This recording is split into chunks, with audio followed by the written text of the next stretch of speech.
Hey folks. Hello. Hi. I'm Zach. This is Paper Computer Games. And welcome to Paper Computer Games. Hi. How's everyone doing? Hi Meebo Feebo. Hi HMB Tiger Games. Hi King Froggy first. HMB says, finally you're streaming. King Froggy says, the one night I have to sleep. Oh no! What's happening? King Froggy says, Zach, PCG SMP2 started. Really? PCG SMP2? Wait.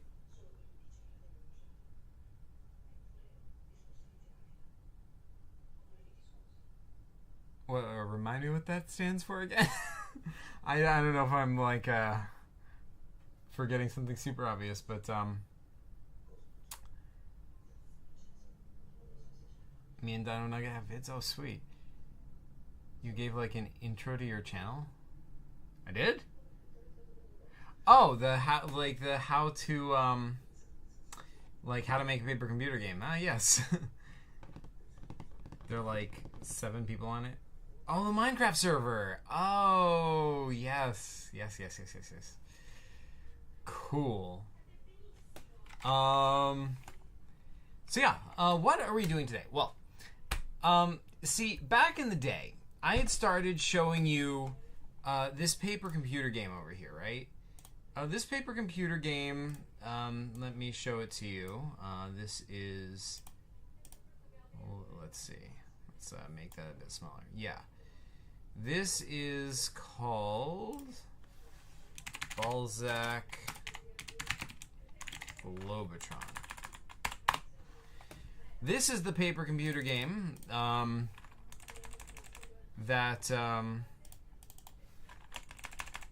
what the heck? Why is it being weird? I can't scroll down by. What is going on? What a weird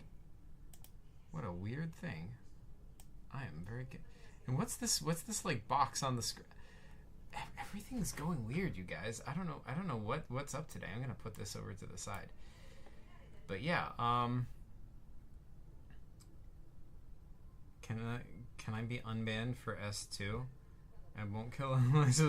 Well, I mean, I can't speak to that. I didn't control any of that. But yeah, I had previously started showing you guys my paper computer game Balzak Globotron. That happened in previous streams. That happened like well over a year ago. But I had made it like a decent portion of the way through the game, but I had not made it to some of the most intense parts, you guys. I had not made it all the way. We were not in the clear. Now, all the people who used to be in my streams, like, you know, they're all gone, right? Like, we used to have like Yak and you know, I don't know. I don't even know who was here anymore. But either way, they're largely, you know, gone. Oh, hey, Epic, how's it going? Isn't Earth a soup? No. I refuse to accept the Earth as a soup.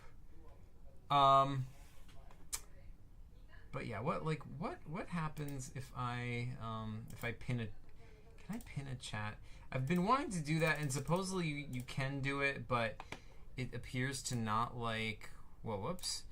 It appears to not actually work.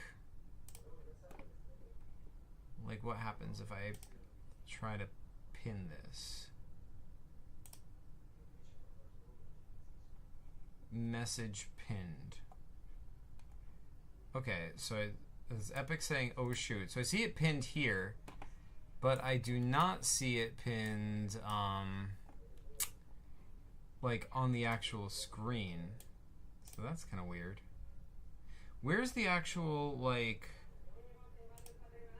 it should be here. This, like, it should be like right over here that it should be appearing. Oh well, I guess it's just not gonna work.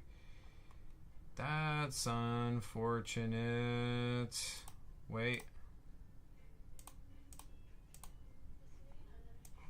I like fix this somehow?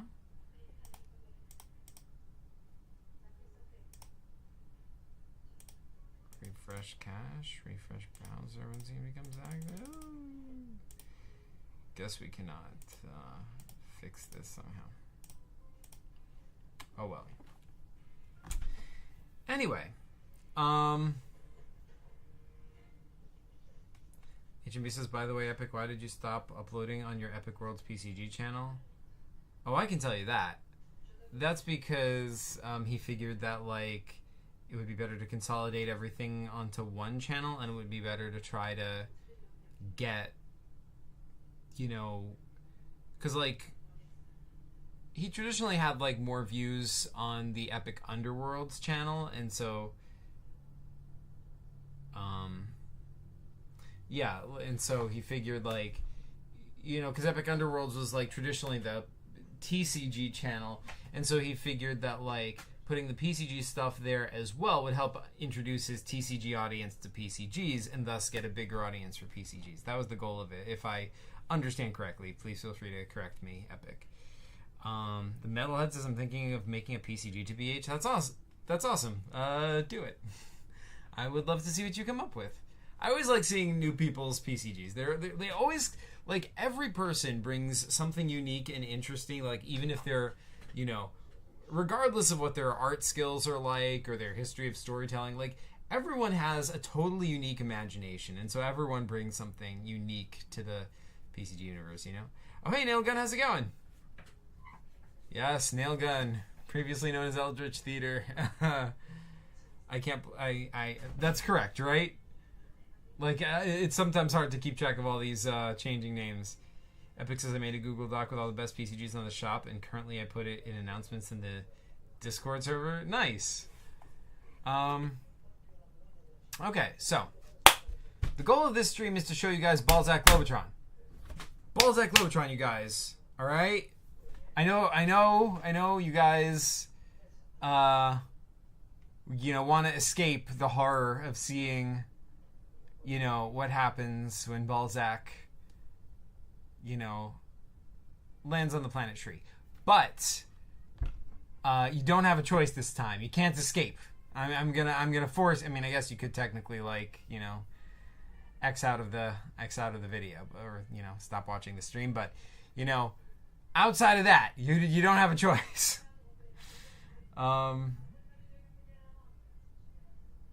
Nebo Fibo says, on my first PCG roundabout, I made 4 pages. I was so confused. Oh man. HMB says, I liked how you marked Nanomachine as super hard. Talking to Epic, right? Gotcha. Okay, so let's see if we can do this, right? Let us Zach investigate. By the way, want to see a random super quick animation I made in Blender today, just for fun? Whee! I know it doesn't look that great, but it's like I just made it this morning because my brother sent me a video that, like, looked like ball lightning on tracks, and he suggested that it probably was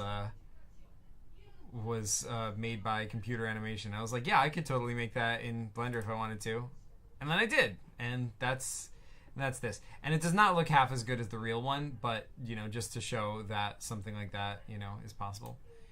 But yeah, anyway, what am I doing? Point is, let's see, we are going here, Sax Games, Balzak Globotron. Wait, is chat saying anything important? Oh, hey, Wizo, how's it going? Dude, everyone's here. That's amazing. Yes. Woo. People saw the original. Yes. Okay, so, this is Balzak Globotron, right? Now, like, technically speaking, Balzak is like,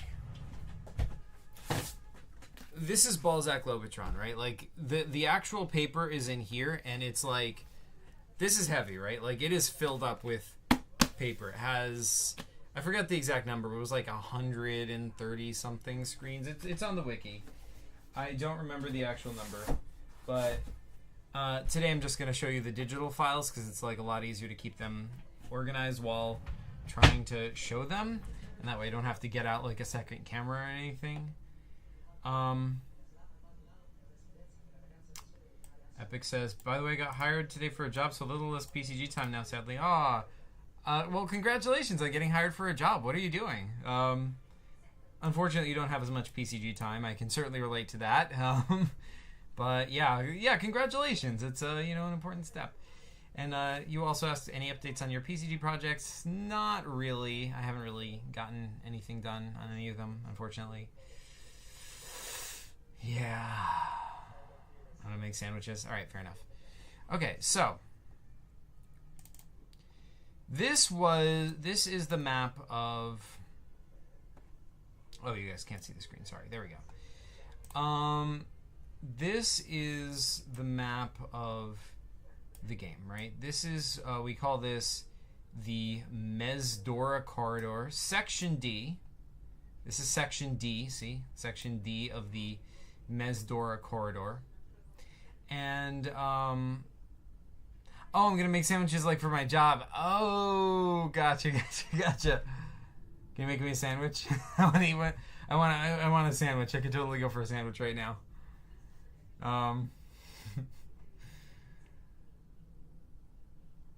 Anyway, to those planets may or may not be the new edition of the PCG core book. Sweet.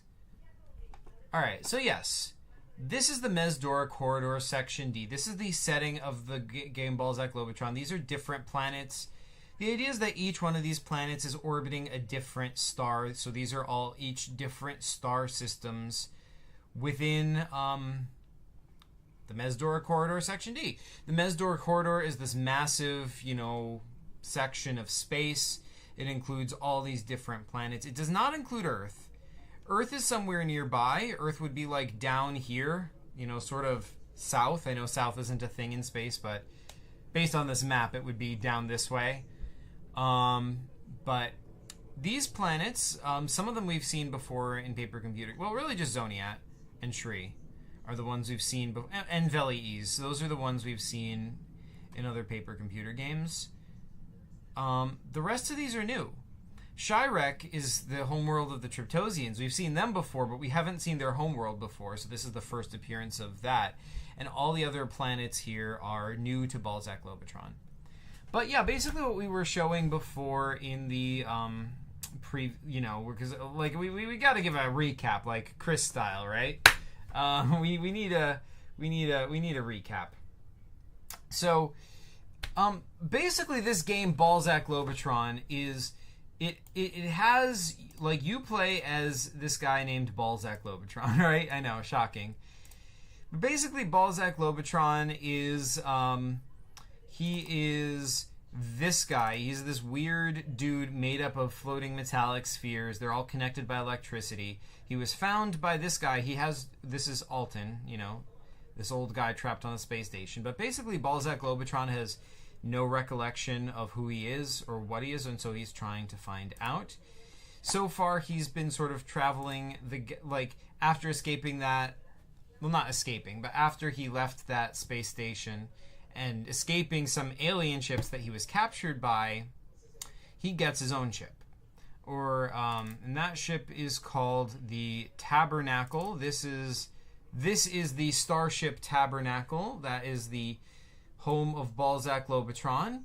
This is Balzak Globotron's sort of like personal ship that can stay in the shuttle bay of the Tabernacle, but the Tabernacle as a whole is this massive starship, and as soon as he boards it, he discovers that it has a ragtag crew of these fine individuals.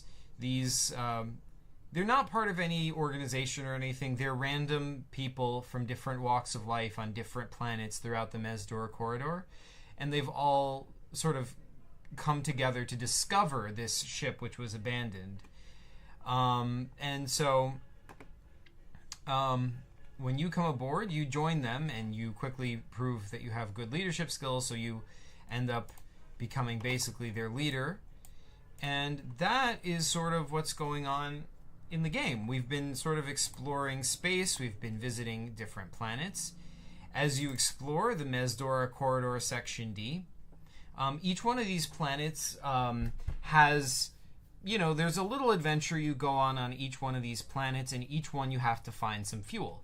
Like, basically, the idea is that your starship only has enough fuel to get one or maybe two planets. Like, it can jump from one of these star systems to another, but it can't, like, jump infinitely. Like, after doing one or two, it'll run out of fuel. So when you stop at a planet, you have to find something that can be used for fuel on each one of the planets. And so in that way, you have to sort of explore this this Mezdora Corridor Section D. Let's see what chat is saying. They're just talking to each other. No, Meebo is not Eldritch. Nailgun is Eldritch. Meebo says, I've been here probably 4 years ago. I just haven't really been on streams or made PCGs in a while. Oh, gotcha. Wazo says, oh, I thought someone called you Nailgun. Never mind. Yeah. Anyway, let's see. Can I, like... Oh, I can see like participants now. That's cool. Can I? Whoa, did not mean to do that. But regardless, can I like? I can't like unpin the chat. I used to be able to unpin the chat. That's unfortunate. Epic World says I will make more Balzak Globotron games. Epic. I do have a planned sequel though, so just be aware of that. In any event, so yeah, we visited Mortalis. I remember that because Epic is super into Mortalis and has made VCGs that take place there and whatnot. And has also, expanded its lore. We visited, I'm pretty sure we visited the neutron star system. So where have we not visited? Did we visit Gufulu? I don't even remember what Gufolu is. Which one is Gufolu again? Zach, could you make this account moderator for stream? Sure. Or I would if it would let me. Ah.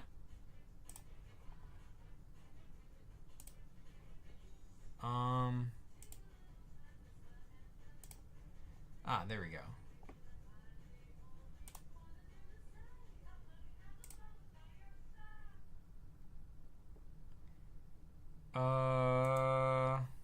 Sure.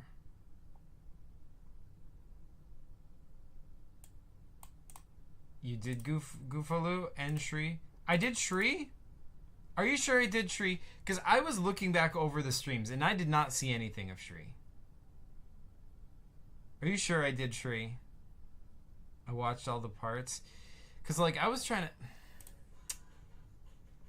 Now I'm crazy. Or I feel crazy, I mean. Now I have to, like, rewatch the,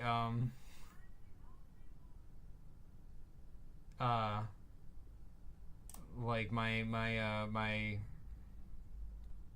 stream, whatchamacallit, view your channel.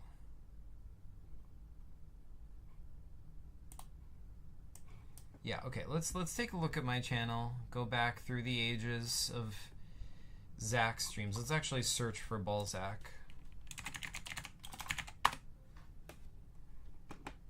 Well, there's that one, obviously. Balzak Globotron PCG overview. This is part 2.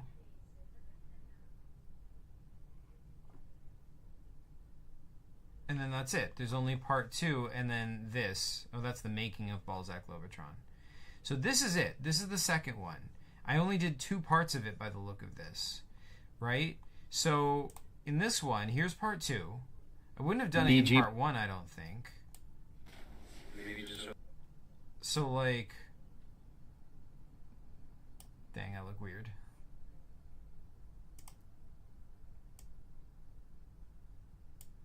So here we are. They just discovered the ship. Let's turn down the quality so that it'll load faster. So now we're introducing the Mesdora corridor. This is a whatchamacallit. This is Getzor. So we're way before Shri at this point. Then we get here. This is Shirek, the Triptosian homeworld. Then we get to the Tabernacle. Neutron star system. Okay. So, like, so far, our path is like, we went like, I mean, obviously we started on Midway Station, then we went to XR277 Gas Giant, Getzor, then Neutron Star, then went back this way and went to Shirek, I guess. So, where else are we going to go? I'm betting we're going to maybe go to Mordriff.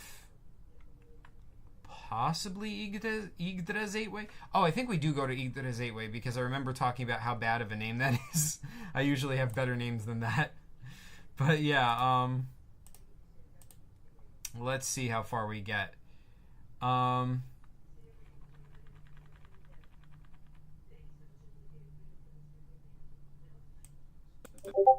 King Froggy says because of Shri, because evil Zuvak showed up. Well, that does happen. I can't deny that. Oh, dang. Let's search for Balzak. Oh. Yeah, I really picked an unfortunate name for this game, didn't I? And for the character. There's part 3 and 4. Keep looking. They had weird thumbnails. Zach check DMs. Okay. Alrighty. Balzak Globotron part 4? What the heck? Oh, so did I then? How far did I get then? Okay, so why is it not popping up? I guess because there's so many things that have Balzak in them, but like, come on, you know, come on.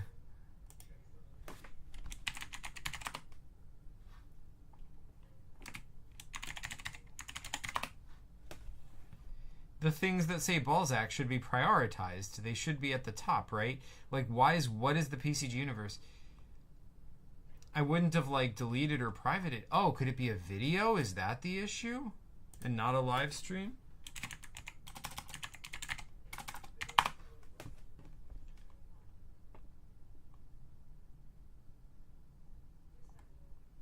No.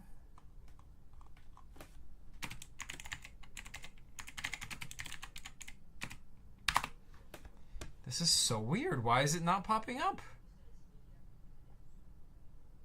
What the heck?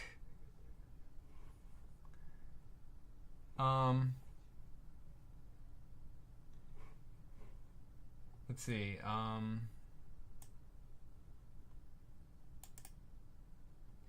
Told you, Shri. Yeah, I guess you got me. I don't know. I sort of half remembered going to Shri, but then I like checked and I'm like, well, I only see these 2 parts and it looks like we didn't go to Shri. So I was all planning to go to Shri this time. Now I don't know what to do. But I need to find, like, can you send me like the actual link to the video? Like, cause it doesn't seem to want to pop up. It says streamed 2 years ago, so it is a stream. If I just go through all my streams, it should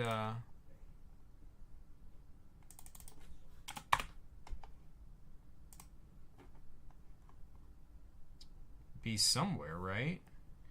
2 years ago, so right now we're at 1 year ago.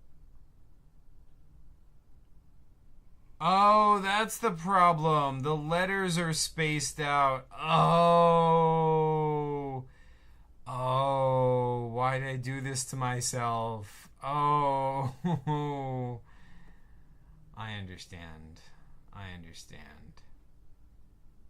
God. I think I'm being so cool, so hip and You know? Well, making the letters all spaced out, and then you can't freaking find it. Let's save this to a playlist so I can find it next time. I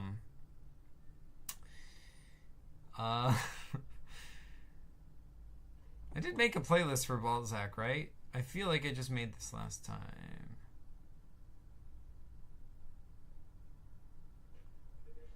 Or not. Let's...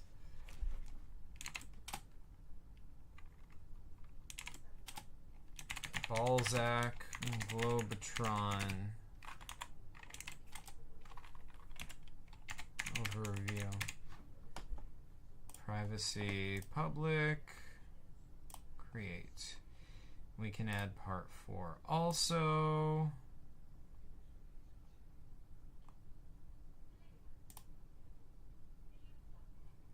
And also part 2.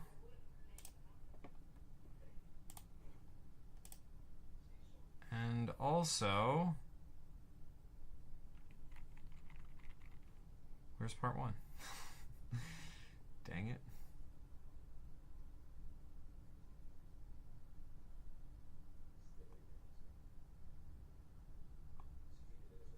Well, if I search it, it'll show up. Well, first of all, let's add this one to it also.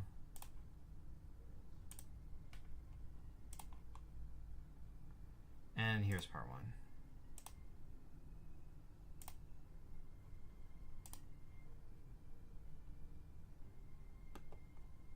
Should I add like the making of Balzak Globotron to it also? I guess why not? It's a video essay, it's not really part of the same thing, but whatever. It'll be convenient to have all the Balzak videos, like, or the main like showing Balzak videos linked together. I guess I'll also add the teaser in there, I guess.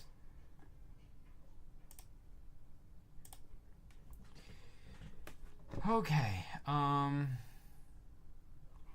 Now, so that being said, let's search for B-A-L-Z-A-K. Balzak. And it still doesn't pop up. What the heck? I am really glad I just added that to my playlist. So, you know, that's nice.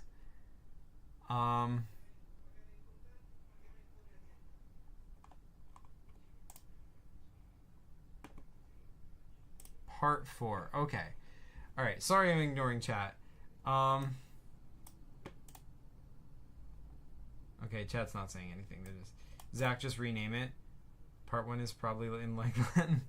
King probably has to go. Never! I never... Well, I mean, I guess I could rename it.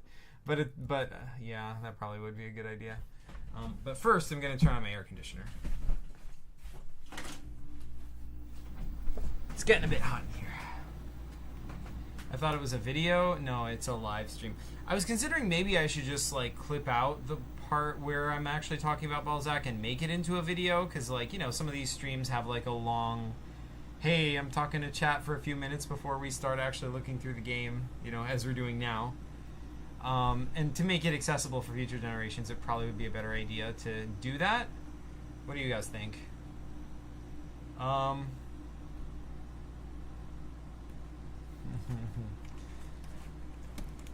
Yeah. Alright, so yeah. Why do I look so doofy here? I mean, not that I don't look doofy now, but what is this hair? Oh my god. Well, I guess it's just short. I guess the hair looks fine, but just not at this angle. Like, this face looking this direction with this hair looks weird. Like, if you just, like, cover the face, I look fine, I guess. Anyway, what's any of this got to do with Balzak Globotron? I don't know. Let's do some more Balzak. All right. Oh wait, no, I can't. I have to first figure out where we were up to. Yeah, that was what I was doing. Yeah, I remember that.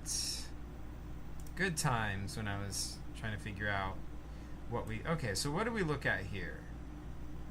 Now we're gonna look at... Okay, so this is Shri. Did we finish Shri? Okay, we're going through... Zach looks like a Giga Chad. Well, thank you, good sir. Kind words indeed.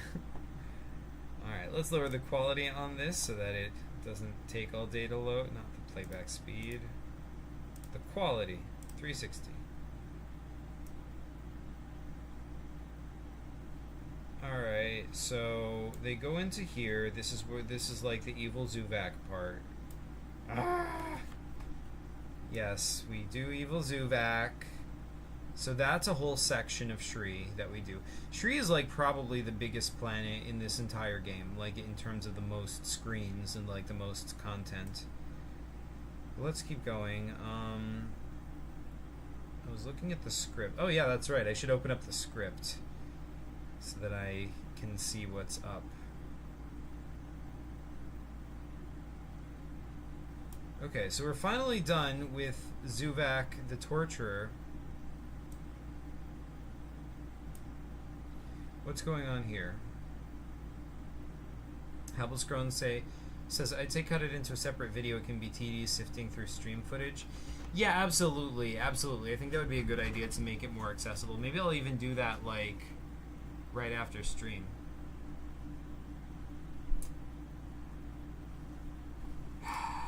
This is not loading. Come on, YouTube.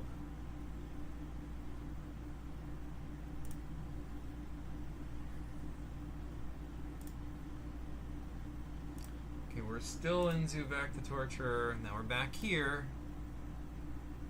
Looking at the tower. Doofy looking Zach. What else? Come on, Zach. Okay, we're actually inside the tower now. Is that where we stopped? Yeah, we're looking at the room with the bees and the floating, like, dinner. This just looks really hazardous. I can't complain, though, because, like, see, the idea is that this is, like, hovering over water, so if you fall, you just fall into the water. But it's, and, like, I can imagine how annoying it would be to, like, fall off your chair into, like, a giant swimming pool beneath you while you're trying to eat dinner. On the other hand, that would just be really cool. I don't know. Anyway, this is how Ginkis has his, like, state functions at the palace on, the palace of Shri 1,000 years ago. We're still here. What am I talking about? Are we still going through? All that being said,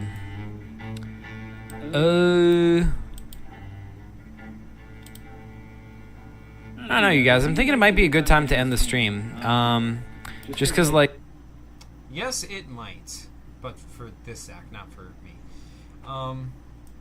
Okay, really gotta go now? Alright, thanks for joining, King Froggy.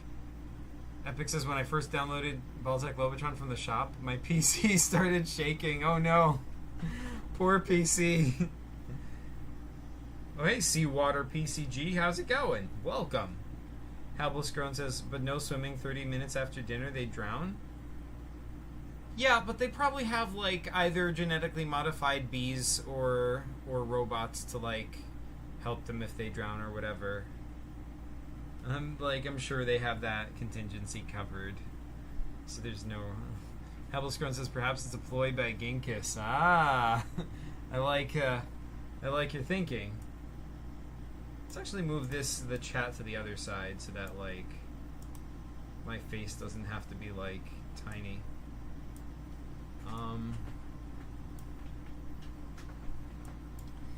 But yeah, okay, so I think that's where we were up to. We were sort of, like, I guess halfway through Shri.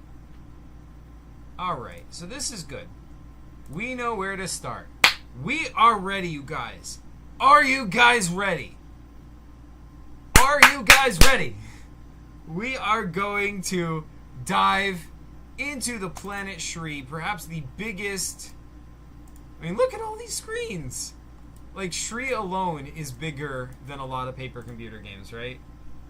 But let's see, where were we up to? We were up to this. The dinner table.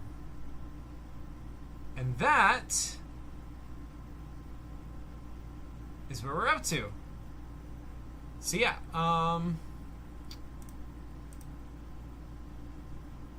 like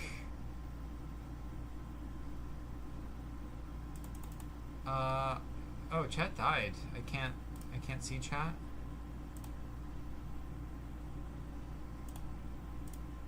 Hold on.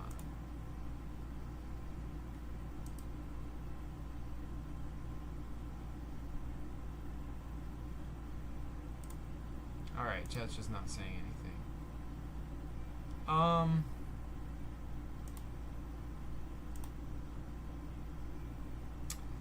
Okay. So,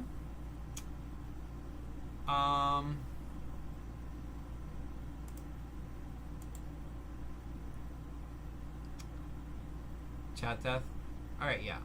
So, on that note, I'm going to be right back. I need to get some water before we dive into this. I'll be right back. 1 second.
Okay. And we're back. So, let's dive into this paper computer game. I feel like I need some music to get me into, you know, to like kind of keep my rhythm going. So I'm going to plug in my headphones such that I can hear the music without creating, you know, an echo effect. Yeah, all right.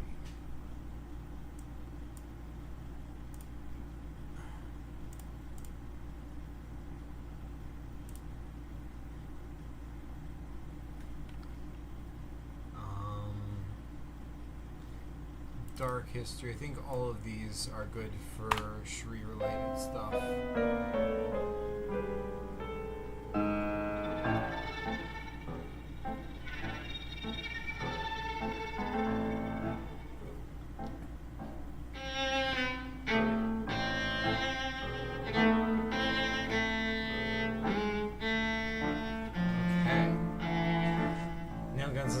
Like putting me on these streams when I'm doing stuff. I still like chatting though.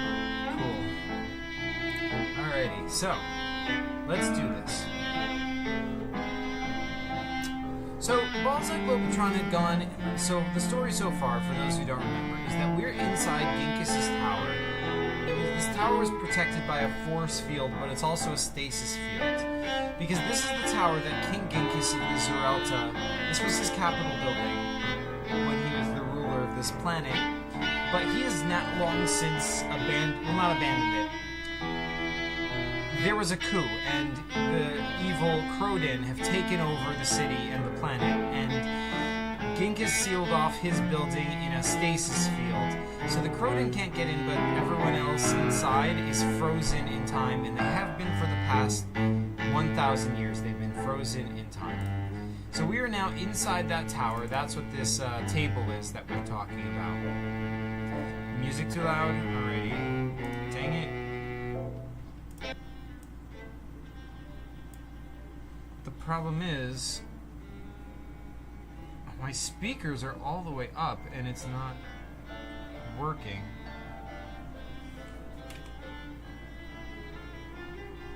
Music too quiet, turn it up.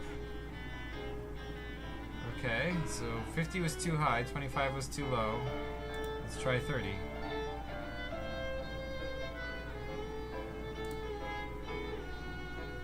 My computer volume is like all the way up.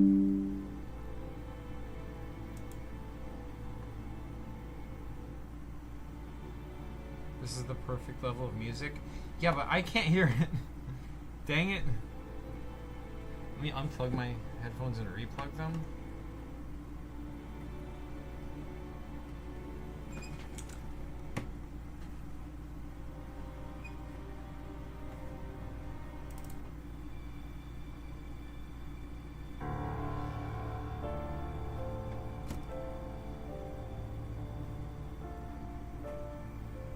Yeah, no, this used to work fine. Is the problem the program? I don't think so. Ah, how do I get out?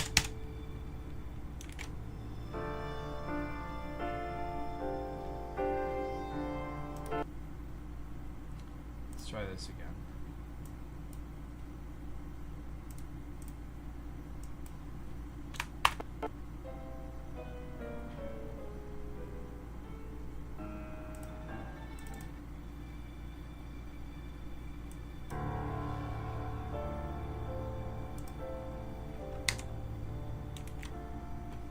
Alright. I'm out of here. I'll watch the video for the overview later. Oh man. I'm just like bleeding viewers right now. I haven't even gotten started yet. This is unfortunate. And I also can't get this freaking music out of the freaking...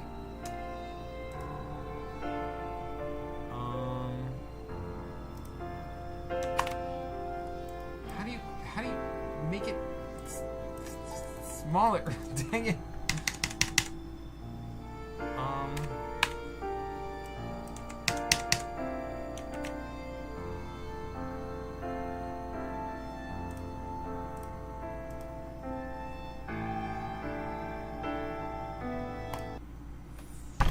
Alright, so much for music.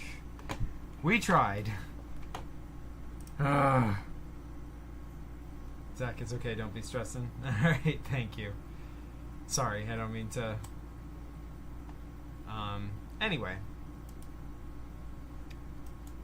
Let's show this. So we're exploring this. Here's a hallway. These 4 passages lead off into different directions.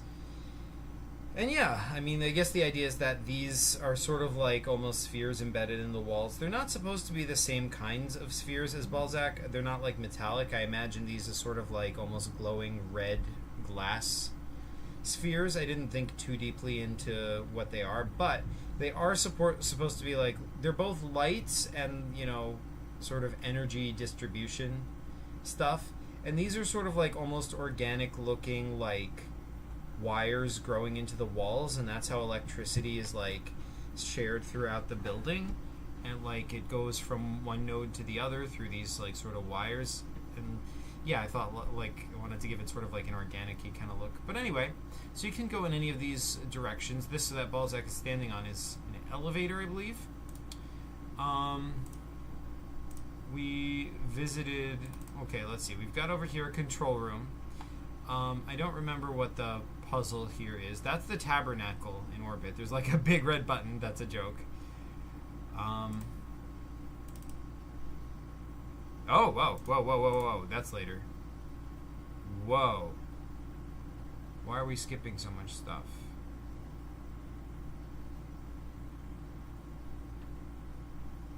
Because these are out of order. I see the difficulty.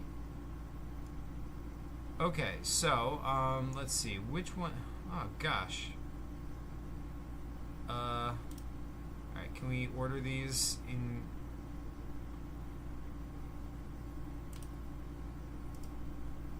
Sort by name? They are sorted by name, though. Dang it. Okay,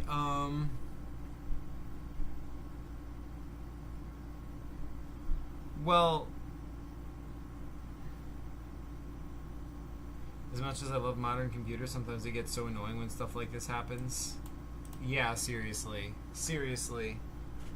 Yeah, I really should have organized these better. But okay, so... You know, let's actually organize them now. Because there's,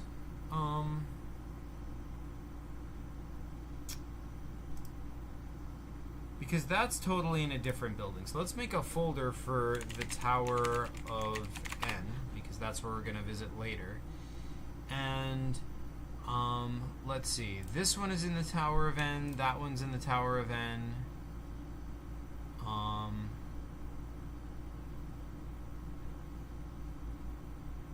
And yeah, let's move those in there. Where's the other one? This one's in the Tower of N. Any others? This one's in the Tower of N. Like, I think this should make it easier to keep track of. And like, and in this area, there's less, you know, stuff to deal with, you know? I think that's it, and I think that helps. Okay, so,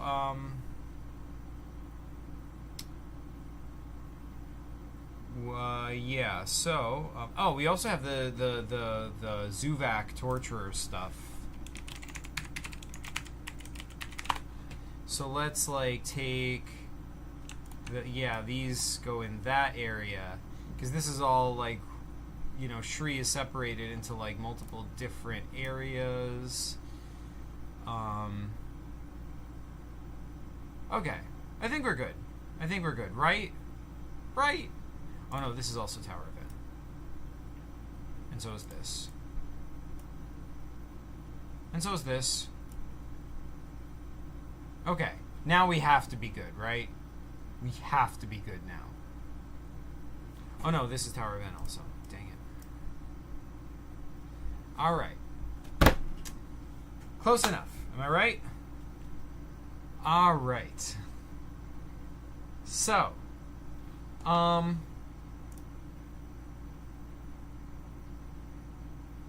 Is anybody still there? My chat went dead. Okay. Well, I'm gonna just show it regardless. So, all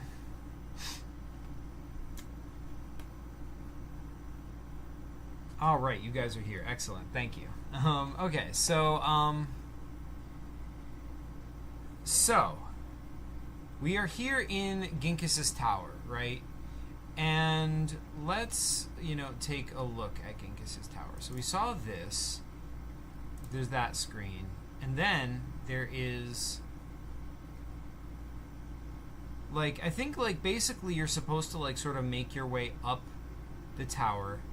You have, like, this screen, which is, this is the same as a screen in The Last of the Zerelta, only it's from a different angle. This is the door that is the room, the secret room.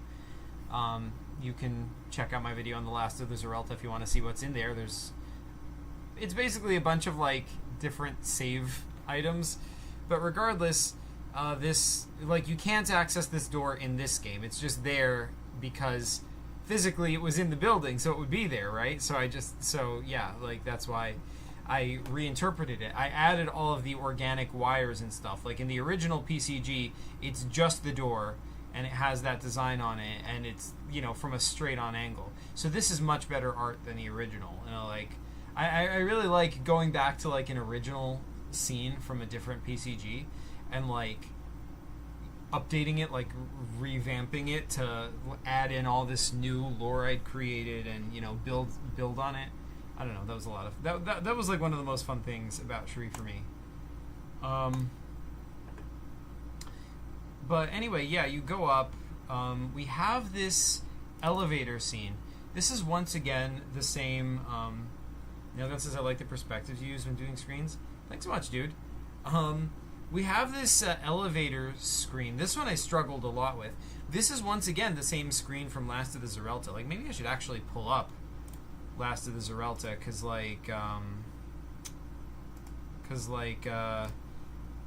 there's so many direct comparisons. You're like, I think you would want to see what it looks like, right? Do I have Last of the Zerelta in here? I guess I don't. Shoot. Wait, Epic. Do we have a gallery of Last of the Zerelta anywhere? I think I might have it on my computer. Paper Computer Games, Zach. Last of the Zerelta. Okay, here we go. Right, so, can I do this cool stuff? Yes! Make it 2 tabs. Okay. So, yeah, here's the original Last of the Zerelta. So here we can like compare. Like, here's the secret door, right? You can see what I mean. It's the same door, but from a different angle, and obviously this is 1,000 years ago. The organic stuff wasn't here in the original, but the idea is that canonically it would be there, just the original drawing just didn't include that. So here we get up to this new elevator screen, which is in the original Last of the Zerelta also. Is this it? No, that's not it. Can I do like extra large icons? Yeah, that makes it a lot easier. Here it is. Yeah, here's the original right.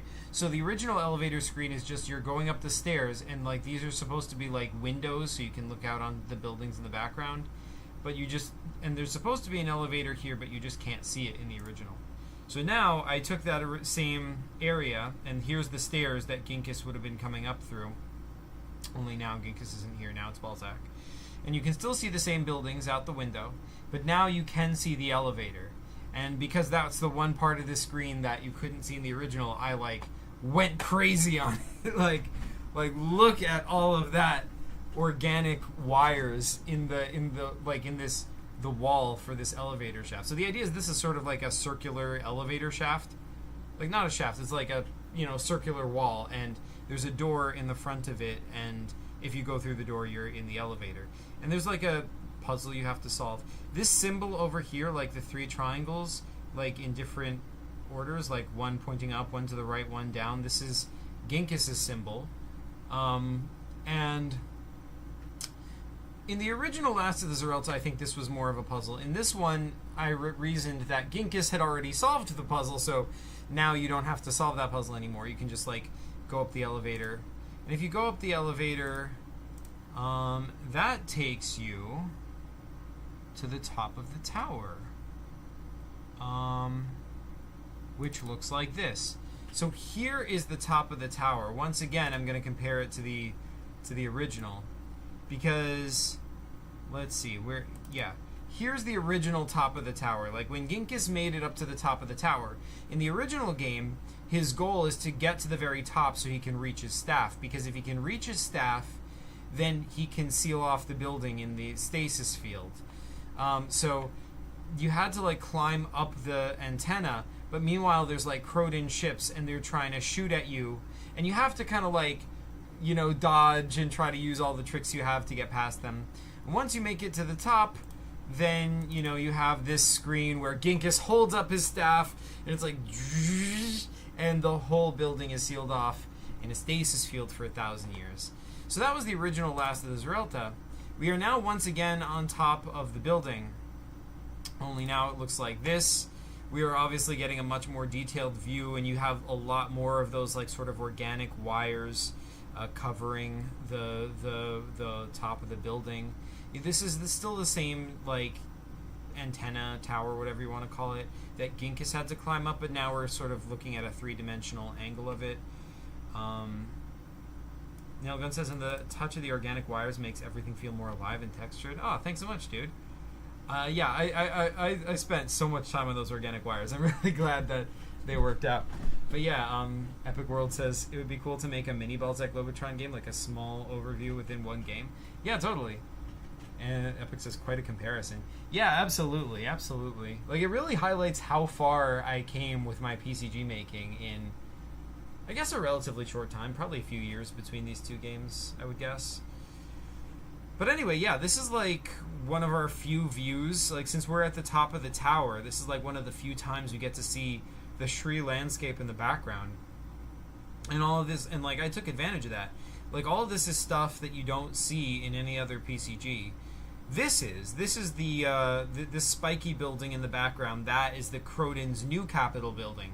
Because the lore behind that is that they wanted to take over Ginkis's capital building and rule that as their own, but they couldn't take it over because it had the force field, stasis field around it, and even for 1,000 years they've never been able to break through it.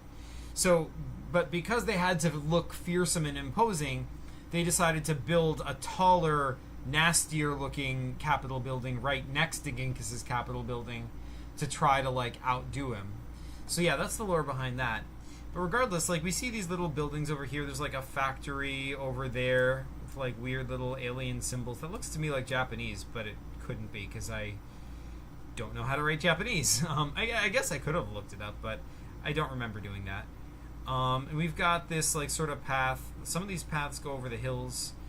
I think that's water over here. I'm not sure. Oh, I think this is water. That's what it is. I think this is like a lake, and there's like a stream coming down over the hill that feeds this lake. It looks like there's some sort of boats in the water. This is like the only time we see Shri's moon, or one of Shri's moons, I guess. We've never really established if Shri has moons or other planets in the system. One of my projects I'm working on is going to establish that kind of detail about Shri.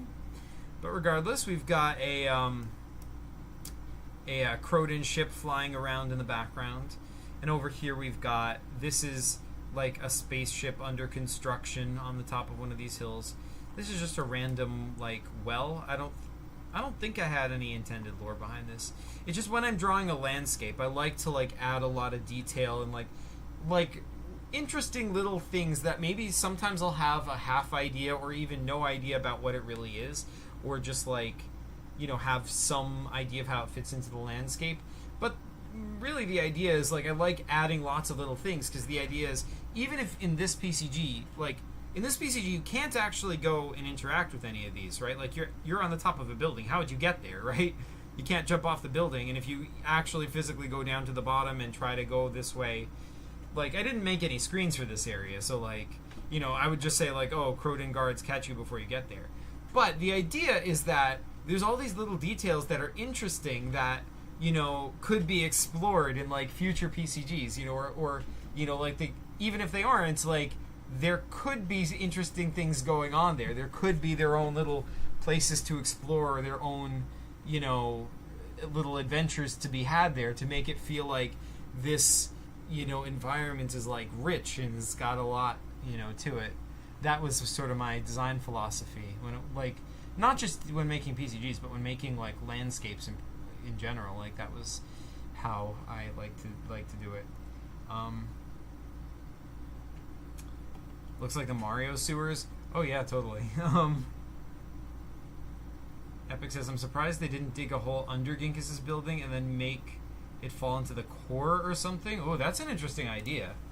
I honestly didn't even think of that. But I mean, Ginkis probably would have thought of that. So I would imagine that if somebody did try and do that, like, there's some sort of a countermeasure. Like, maybe the stasis field extends underground. So even if you, yeah, I don't know. But I guess no matter how far it goes, there's something below it, right?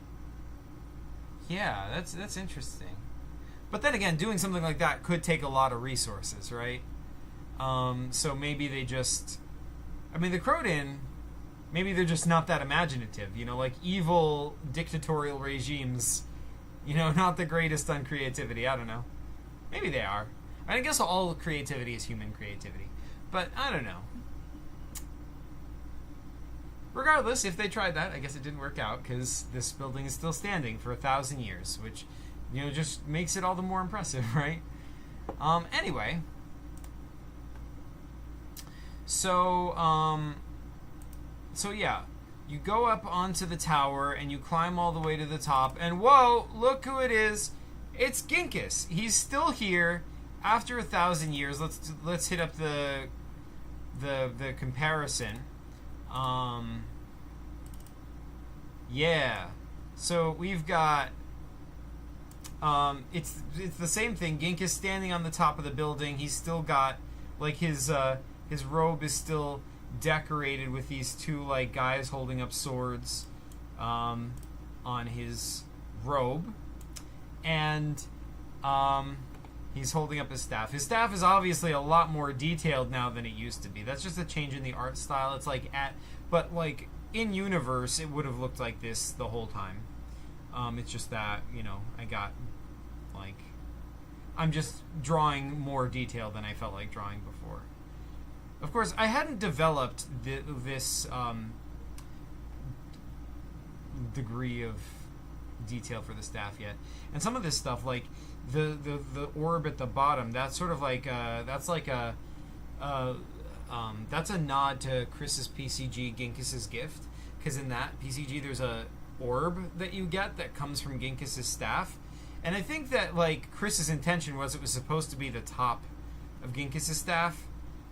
But I retconned it to be like that this is the orb from Ginkus's gift. And like the orb in Ginkus's gift, you can use it to cast spells. But yeah, regardless, this is like the pedestal where the staff came from. We've got another weird Shri city in the background, and we've got a road going off into the background. This is like based on some of my earlier drawings of Shri, where you see these giant metal spheres, and the metal spheres are powering these sort of power stations. Like this was like from the original, like I think this was from the Ancient Secret Under Shri. I came up with that concept of the metal spheres powering these power lines, and that was actually before Balzak Globotron as a character existed. And so Balzak Globotron was actually inspired by this stuff. I created these metal spheres with electricity first. In universe, they are connected. It is like the same kind of stuff that makes up Balzak that makes up this stuff, but it's just, I really liked drawing this stuff, and I kept wanting to do more and more of it, and that was sort of what led me to create the game Balzak Globotron, was that, I wanted to create a character out of those metal spheres with electricity running in between them.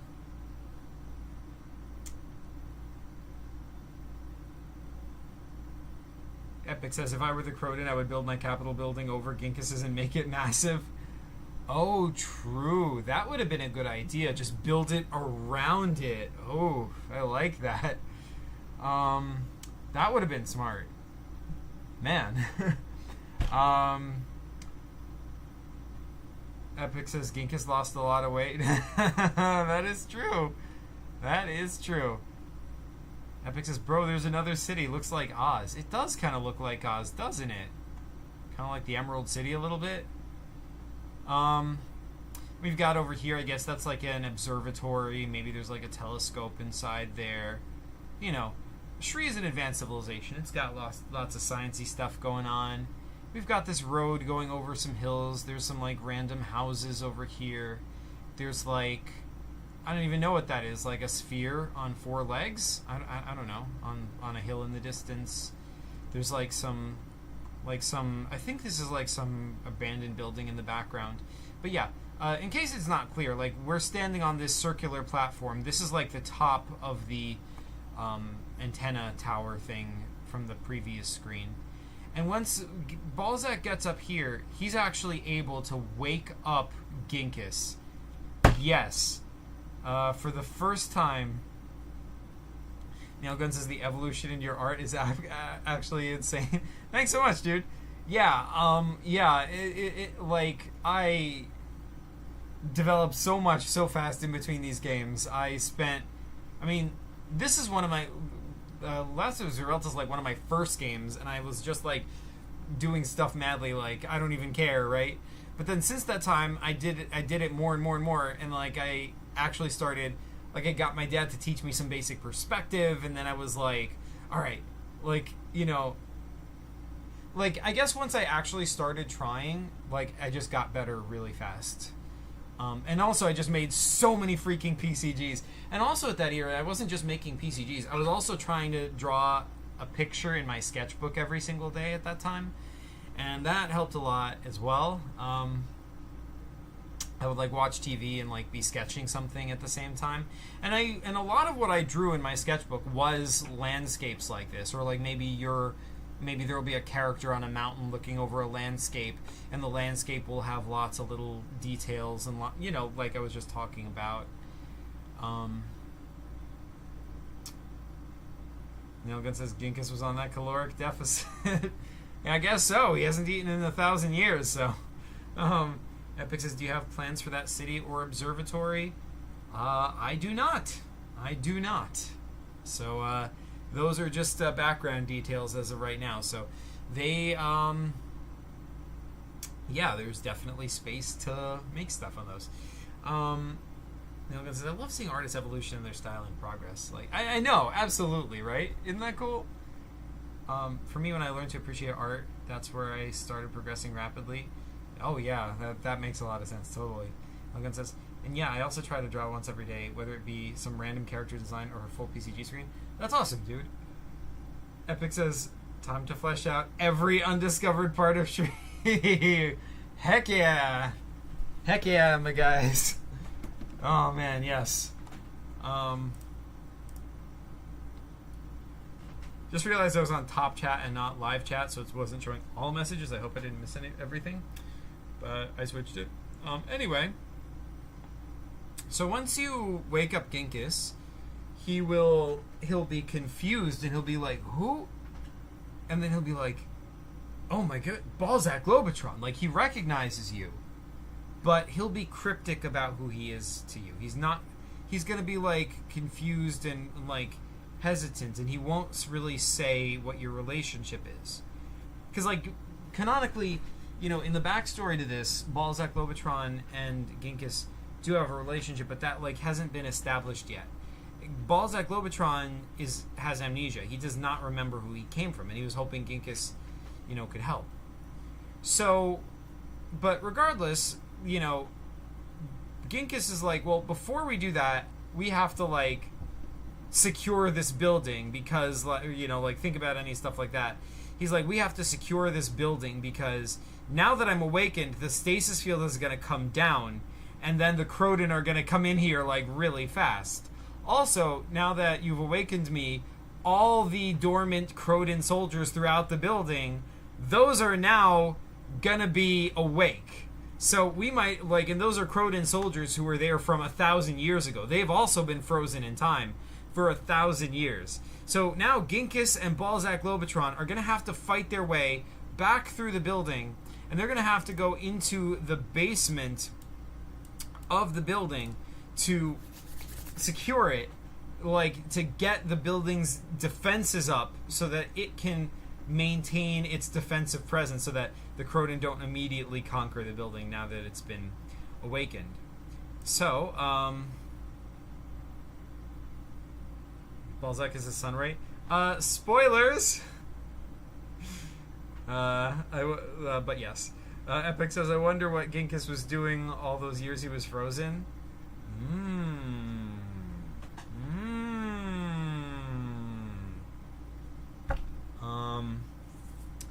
Very good question. There is a planned answer to that question for an upcoming PCG. I decided to not be cryptic with my and just say what I meant. I'm very, like, I don't know what it is about being on live streams, but it makes me very like impulsive. Like, I do one thing and I'm like, you know what? I'm gonna completely reverse my decision and do the other thing. But regardless, now you know. Neilgun says, thinking about reading Frozen. Aww. Epic says, cough, cough, lives of Genghis cough. That would make sense. That would be a logical place for that kind of information to be revealed. I can certainly understand the logic of your conclusion there. So yeah, after fighting your way back down through all the different rooms of the building you've been through before, and Ginkus and Balzak working as a team, Ginkus can blast stuff with his staff. He has an incredible amount of energy. And let's see where, there's this screen. Is that later? I think that might be later. Wait.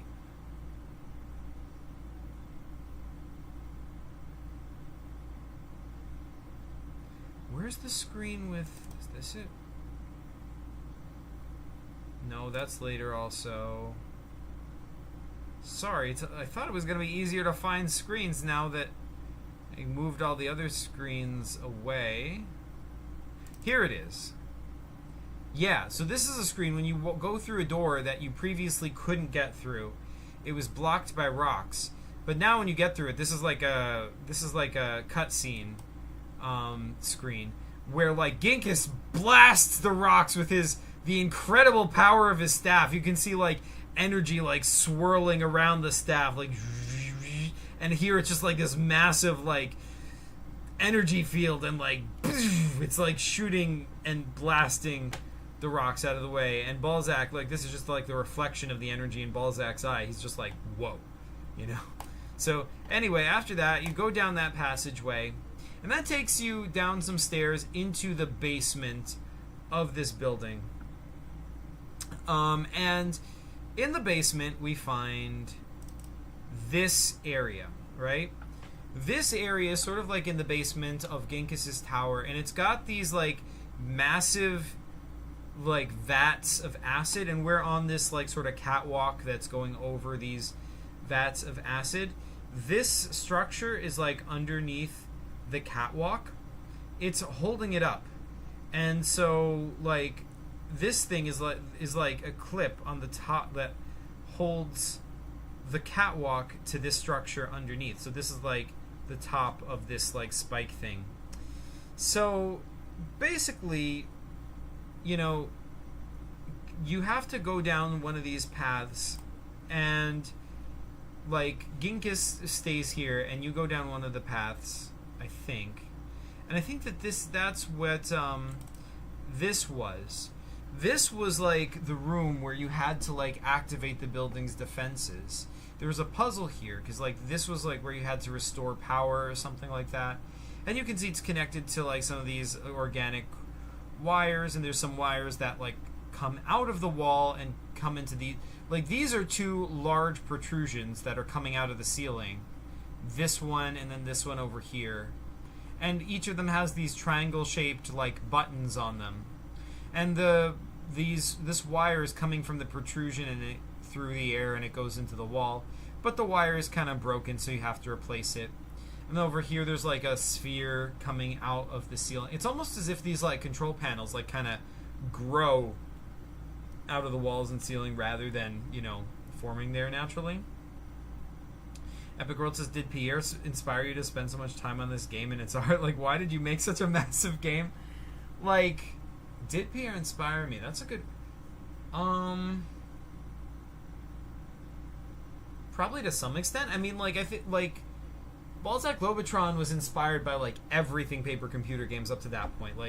It was inspired by Kurt's games, by Keith's games, by Chris's games, by my previous games, and yeah, by Pierre's games. All of that, everything that had been in PCGs, inspired me in some degree or other. But the totality of it is very much me. As while this does have a lot to it, the style, the kind of detail is very different than Pierre's games. Whereas I know you weren't saying that it's a copy of it, but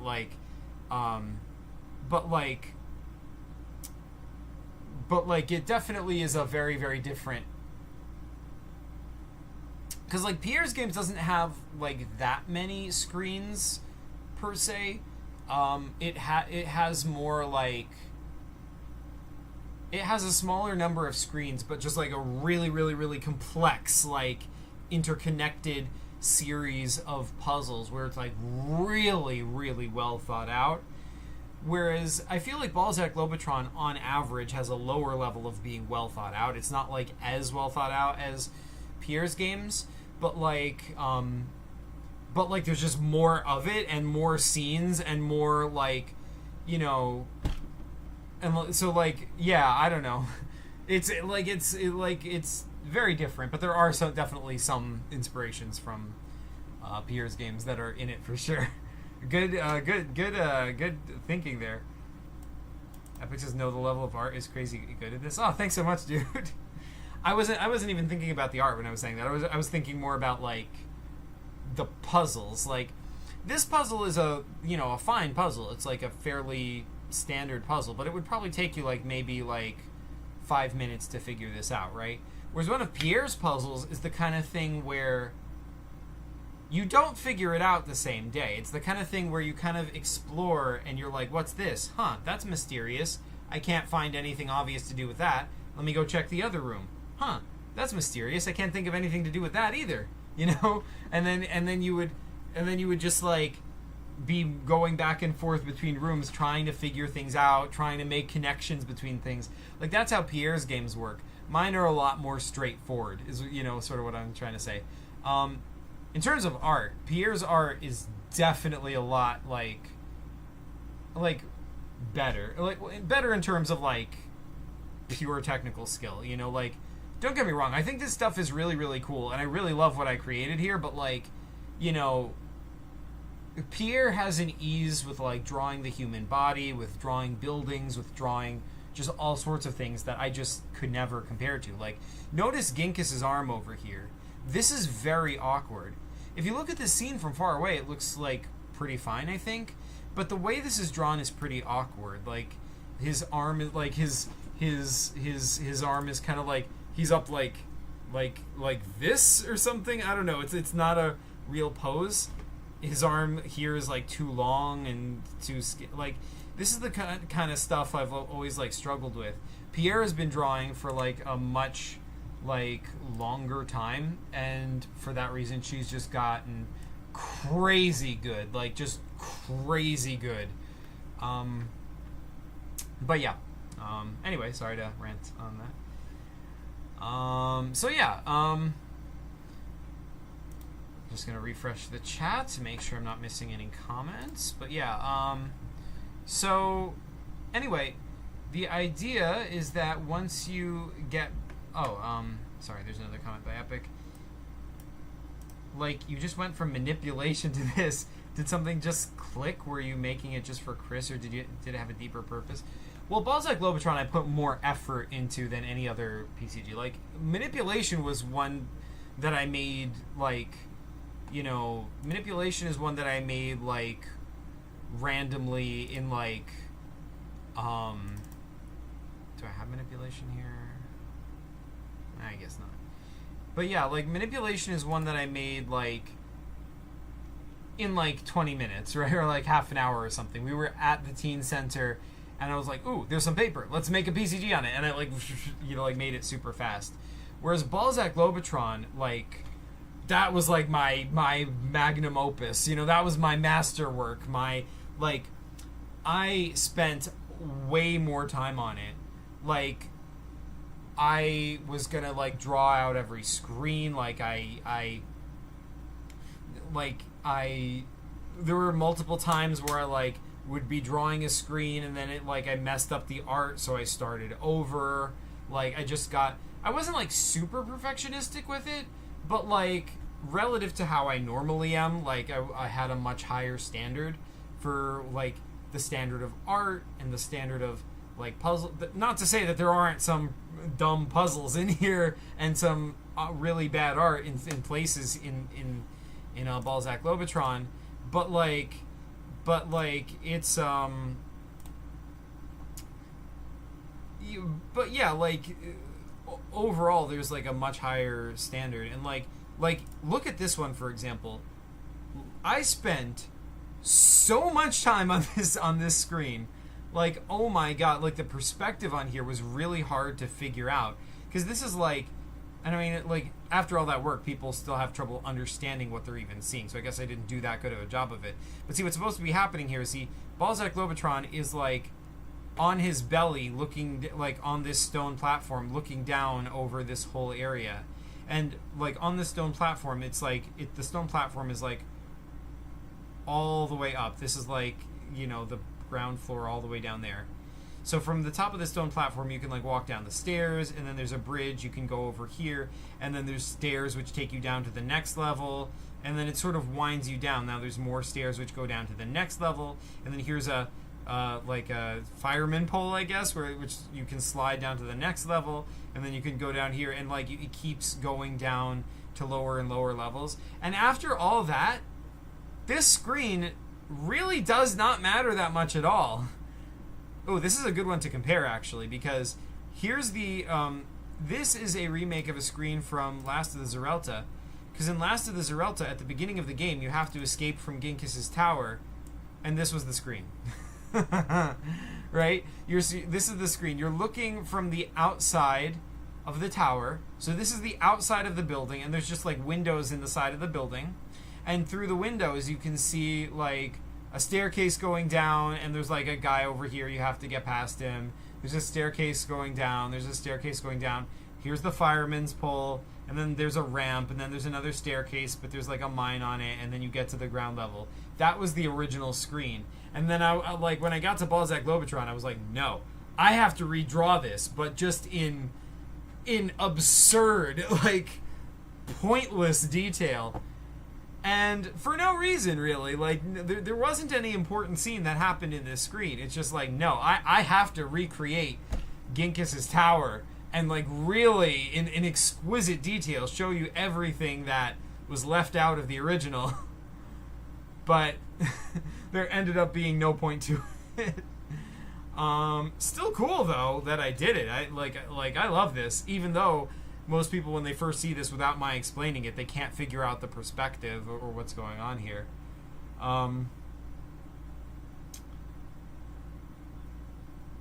Epic says, sorry for so many questions, but this game just fascinates me. Last question. What motivated you to actually pull this off? Dude, no, please. I love questions. Please ask as many questions as you like. But what motivated me? I mean, I don't know. That's kind of a long story. I mean, because I guess what motivated me was just that the idea for the story of Balzak Globotron just seems so cool. You know, like, I had the idea for it, and as, like, originally it wasn't originally intended to be such a big PCG, but, you know, as I had the idea for it, I was like, ooh, and then I could do this, ooh, and then I could add that, ooh, and then I could, and like kept building more and more ideas onto it. The idea for it became bigger and bigger and bigger, and the bigger it got, the cooler it got, which made me want to do it, you know? And I started working on it, and the more I worked on it, like, the more cool parts of it I made. It, you know, I did eventually lose motivation. I did fall off, but it was really like, you know, I guess that was really because of college. So we played it, like, off and on, here and there, for a while, until I was, like, going to college. And then once I was going to college for years. We played it a few times when I was in college. And then after college, it had just been forgotten. You know, a few years had gone by, and no one was playing PCGs anymore, and that was that. And I was just like, you know what? I don't want this to be forgotten. I'm going to actually finish Balzak Globotron. And that's what brought me to actually finish it. I was just like, no, I'm going to finish it. I was like laser focused. I'm going to finish this. And I did. And it was that same, like, and then we played it with Chris, and he beat it finally. And it was that same feeling. Like, it was like that. Like, I first finished Balzak Globotron, and then the next thing, like, after that, I was like, all right, after that, I'm going to do Zuvak, The Life and Times of a Clown on a Stick. And in that same thrust of, like, trying to get back into PCGs, that's when I created this YouTube channel. So the YouTube channel came out of that, you know, like, that sort of drive to finish Balzak Globotron. But yeah, hopes that answers your question. The screen had a big blow up. Oh, did it? That's weird. It's such a cool screen. Holy crap. Oh, thanks so much, dude. But yeah, anyway, where were we? So yeah, let's see. Right, so they had gotten into this sort of underground area, and we're activating the controls to like activate the defenses, but then there's like a cutscene. Where is it? Dun dun dun. I don't know if you can see what this is. Can you guys see what's going on here? Tell me if you can see it. I want to get a sense of how bad my like perspective is. Epic says, yeah, sometimes you just got to do it, because if you don't want to do it today, then you won't ever do it. Yeah, absolutely true. Absolutely. Epic says, Zach, a glow up means a massive change for the better. Oh, okay, gotcha. I'm sorry. I thought it was like literally glowing brighter. I'm like, well, that's weird. Like, I guess I've just had so many things like that happening lately, technical issues. But anyway, it's a foot, a Croton foot. Yes, it's Grotto. All right, yes, you've seen this before. Yes, that is Grotto's foot. So yeah, no Nezareth. Yeah, I'm sorry, Nezareth. You're right. Not Grotto, Nezareth. Totally different guys. So yeah, after that, then we get the proper fight scene. Yes. Bam. Ginkus and Nezareth are engaged in battle. And, you know, if you're just playing this paper computer game, you don't understand how momentous of an occasion this is. But this is the culmination of all of my freaking sketchbooks, right? Because, like, in my sketchbooks, like, you know, I would draw all these, like, landscapes or, like, you know, pictures or whatever. And, like, let's see if there's a good example in here.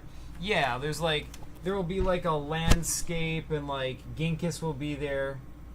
Oh, hey, this is fitting, because this one actually has not just Ginkus, but Ginkus and Balzak. That's cool. But, yeah, they're on a cliff, like, looking out over the water. But usually what I'll do is I'll have, like, in one of these landscapes, somewhere in the landscape will be Ginkus. He'll be in a different form every time, not always the same person. Like, sometimes he'll be a woman, sometimes he'll be a tree, you know. Like, he's different every time in one of these pictures. But Nezareth is always the same, and Nezareth always appears. And for a while, every time I showed Nezareth, he was, like, getting closer and closer to Ginkus every time. Every picture, Nezareth would be drawn a little bit closer to Ginkus than he was in the previous picture. And yeah, so those were just pictures. They weren't PCGs, but they are still somehow canon. So anyway, now Ginkus and Nezareth have finally joined in battle. This is the culmination of, you know, all of that stuff from my sketchbooks. Epic says, have you shown those sketchbooks before? Yes, I've shown them in some, like, I had a series of streams where I was showing them. I don't think I ever got through all of them entirely, but I did, you know, show them. That's a pretty neat cameo. Awesome, thanks so much. But yeah, like, Nezareth is the character from my sketchbooks. He was created to, like, be the guy, like, hunting and trying to kill Ginkus. It's always been mysterious why. He's not from the original PCG. He's not from The Last of the Zerelta. He's only from the sketchbooks.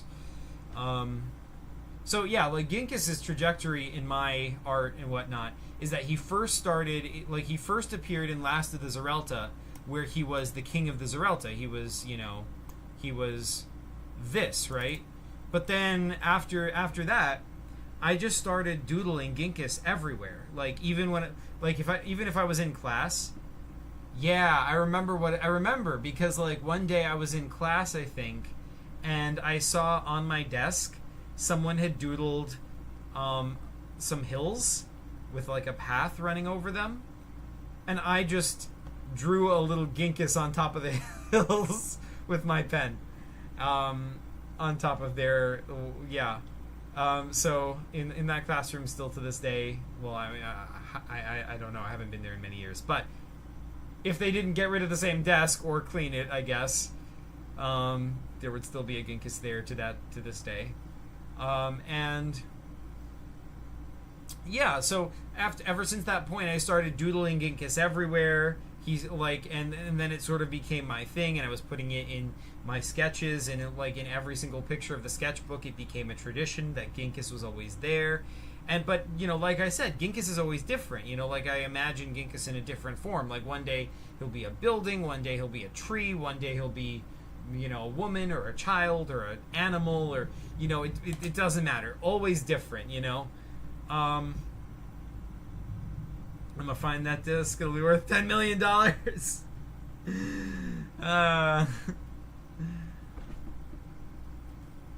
Yeah. Maybe it will. You never know. But yeah. So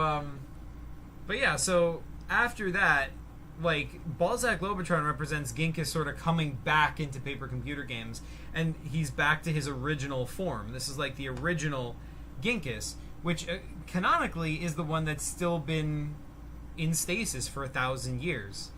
So at this point, it's sort of unclear how my sketchbooks fit into lore, if they do at all, because why would Ginkus be in so many different, like, changing shape, or like how does that make sense? Yeah, why are there so many lives of Ginkus, right? Epic says, do those sketchbooks connect to the lives of Ginkus? An interesting question.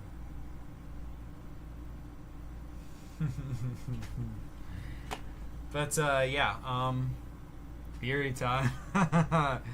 Yes. So, in any event, let's see, what else? So anyway, yeah, the battle is joined. Ginkus is blasting Nezareth with his incredibly powerful blasts, but Nezareth has this shield which is specially designed to absorb energy from Ginkus's blast, so it can withstand it. And he's got this special serrated sword, which is designed to withstand. So he is actually fighting Ginkus. The two of them are at a standstill, and you are, Balzak Globotron. You're just in between them. It's like, oh, what do I do? What do I do? What do I do? So you have to try to figure out what to do. Now, you have to basically what you have to do is remember from the previous version of this screen, or not previous version, but on the previous screen. Excuse me, which is a different angle of the same place. We saw that there's this mechanism underneath which like controls the catwalks, and this thing on top is sort of like the tippy top of it, and it controls it. So what you have to do is you have to try to like disengage this thing, or like change it to tilt the whole like catwalk system, so that like Nezareth like stumbles over, and like Ginkus and like can like push him off into one of these like vats of acid, and he's like, no, sploosh, and he falls in, and that is the end of the fight. Epic says all my theory vids are about Ginkus. This is like the unending battle. Yeah, kinda. I mean, except they don't fall in love with each other. But other than that, yeah, I mean, I think like I was thinking about that when I made the unending battle. I mean, they're not canonically supposed to be Ginkus and Nezareth, but I think it is sort of like another variation on the same idea, like a sort of like the idea of two fighters who just keep fighting each other constantly, and something has to be done to like interfere with that or whatever. Yeah, I think it's like coming from the same core idea, and it's sort of like a variation on that. Epic says, dude, I still feel bad about that game. It's really cool, and I hate what I did. Oh, dude. Do not worry about that. Like I feel bad too. I feel bad that I I don't know. I felt like I unintentionally made you look bad in my videos. And I still feel bad about that as well, because I do not think you deserved it at all. I thought, like, yeah.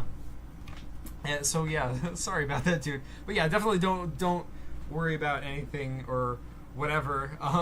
I think it was, I think the situation was, like, a learning experience for all of us, I hope. And we all came out of it, no worse for wear, right? So yeah. Yeah. So yeah,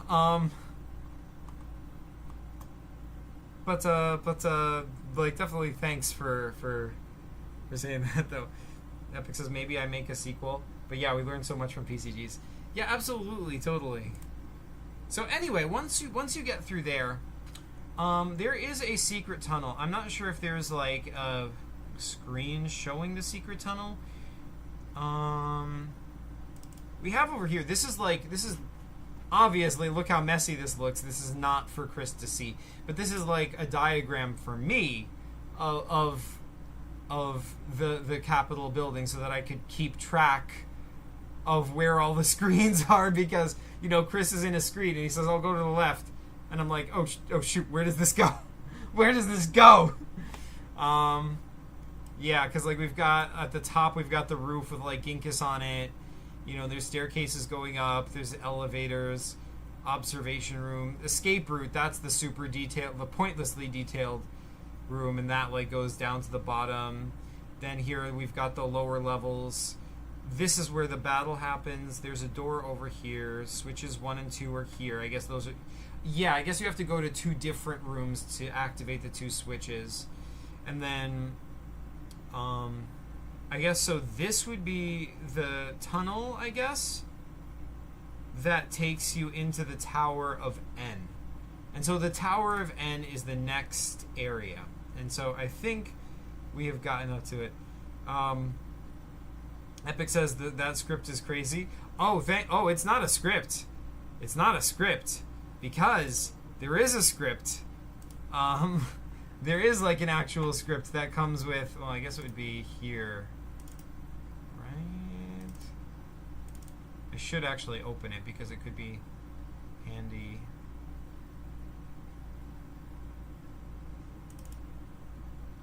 No, I guess it would be in Paper Computer Games. Balzak Globotron. Yeah, here it is. Balzak Expansion Pack, Balzak Globotron Scripts 2015. Yeah, you don't understand. There is so much. I guess you could think of these as different parts of the script, or like other reference materials for Balzak Globotron. This one's just like a table of songs. This is just like the songs that I was gonna play as background music while Chris was playing the PCG. Oh man, it's been so long since I've even heard any of these. I mean, some of these are from stuff like Star Trek or Stargate, Full Metal Alchemist, which my girlfriend at the time had made me try, Xenosaga, which I hadn't played. That's actually like... I'd never actually played Xenosaga, but that was music that Pierre used in her PCGs, and so that introduced me to it. The main theme from Mr. Robot. Arabella's Lullaby. Huh. Maybe I should, like, put on one of these. Wait, like, made a script for the script? Yeah, absolutely. Epic says, wait, we visit the Tower of N? Yeah, we visit the Tower of N! Heck yeah! Well, like, let's see. Shri Tower of Love. Oh. Well, here is the piano piece from Harvester. Oh, I guess I have to say enable editing in order to click the link. Yeah, this is from like a point and click game I played at Keith's house. I'll just like, you know, search for it. Hold on 1 second. What was it called? Oh, it's no. piano piece harvester. Okay.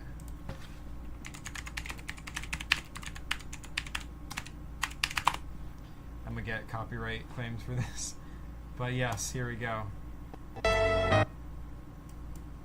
This is the appropriate background music. Creepy, right?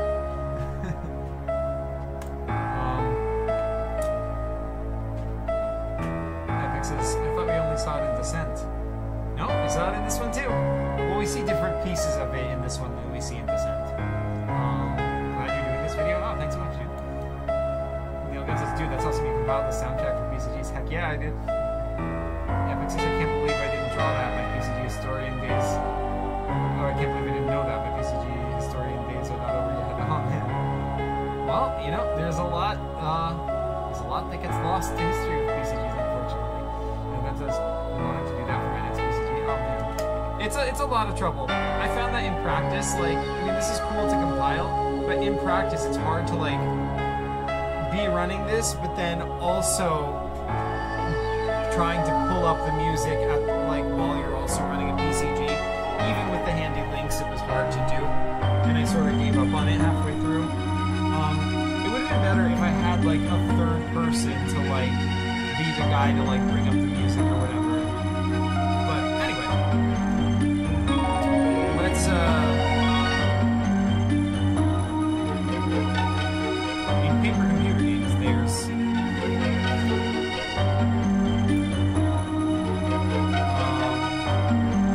oh, whoops.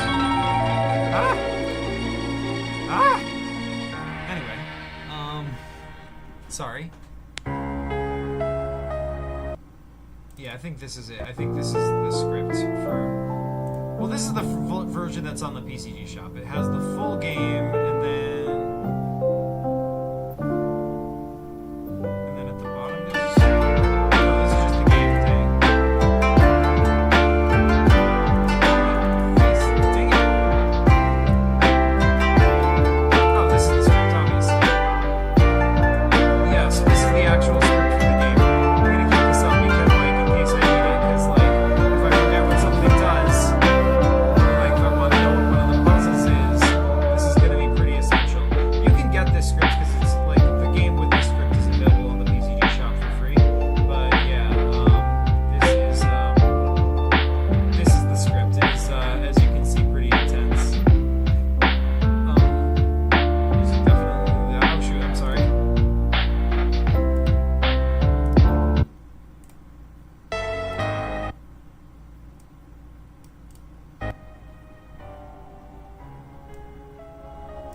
How's that? I guess learning us. Oh man, I'm so sorry. And again, says I think the best way you can do that is by putting a visual indicator on the screens where you want a music swap. Maybe like a tally mark in the corner or a play button as an indicator. Well, yeah, but like, true, that's a good idea, but like, the issue is not just that. It's not just remembering where and what music to change to. The problem is that you need someone to physically do it for you, because if you're trying to like click a link and, you know, if it goes to a YouTube video, there might be ads and, you know, you have to skip the ad. Like, it takes time away from playing the PCG, and if you after you do it a bunch of times, like, you just don't feel like doing it. So you really need like a separate person to take care of that stuff for you. It's a little too loud, sorry. Alright, I guess what is going on with... You know what? Oh, maybe the problem is... Maybe... We can fix this in here, because, like, that should not be the case. Let's,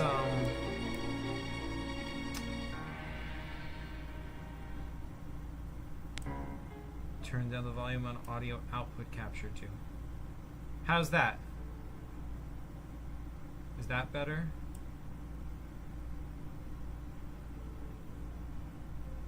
That should be a lot lower.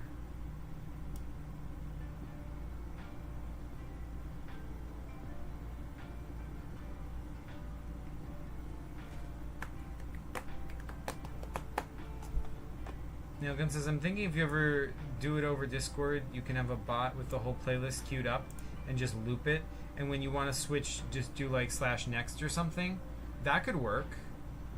Yeah, like they're like you could have it all like queued up like in a playlist already, but like bear in mind you're also playing a PCG. Like doing anything on the computer is like, you know, physically takes you away from like, especially since that's not the only thing I was trying to manage. Like there's a lot going on with Balzak Globotron. There's also like the inventory. There's the table of ships.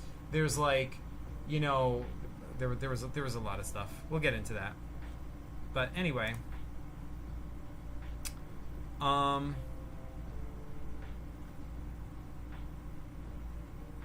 hey HMB, welcome back.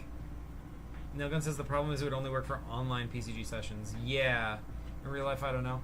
I mean, you still could do it. It would just be it's just a little extra.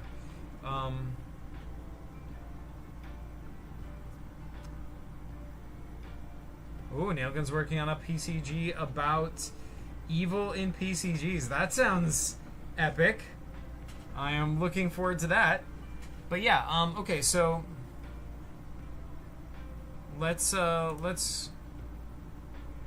go back into the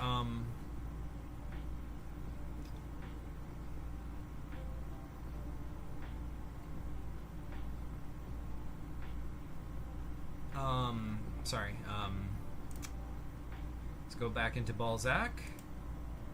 So yeah, we are going into the Tower of N. Are you guys ready for the Tower of N? Nailgun says maybe. Oh, that wasn't a response to me. Epic says, bro, I'm gonna be a zombie in school tomorrow. Oh man. Alright. Let's do the Tower of N. So, let's see, where does the Tower of N start? I think it just starts here. I just think this is the first room for... Oh wait, whoops, that's wrong. I think you come out of the tower and...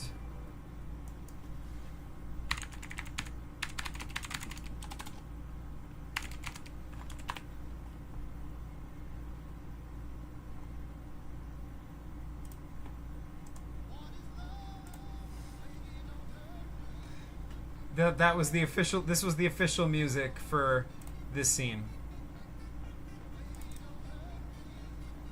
So you walk into this room. This is when you come into the tower, and everything is messed up. You can't perceive anything straight. So, like, Balzak is standing on this platform over here. There's another platform, but there's this staircase going off at weird angles. There's like a hook hanging from the side. None of this is real. It's because this guy, who appears to be floating in space, is using his powers to distort your perceptions of reality. Essentially, it's like as if you're high or whatever. Like, you can't keep track of where things are in space, and you have to kind of, like, try to knock this guy out while you can't tell where anything really is or which way gravity is supposed to be going. And yeah. Ginkus is all the way up here. Like he's like on the ceiling. You're over here. But once you knock this guy out,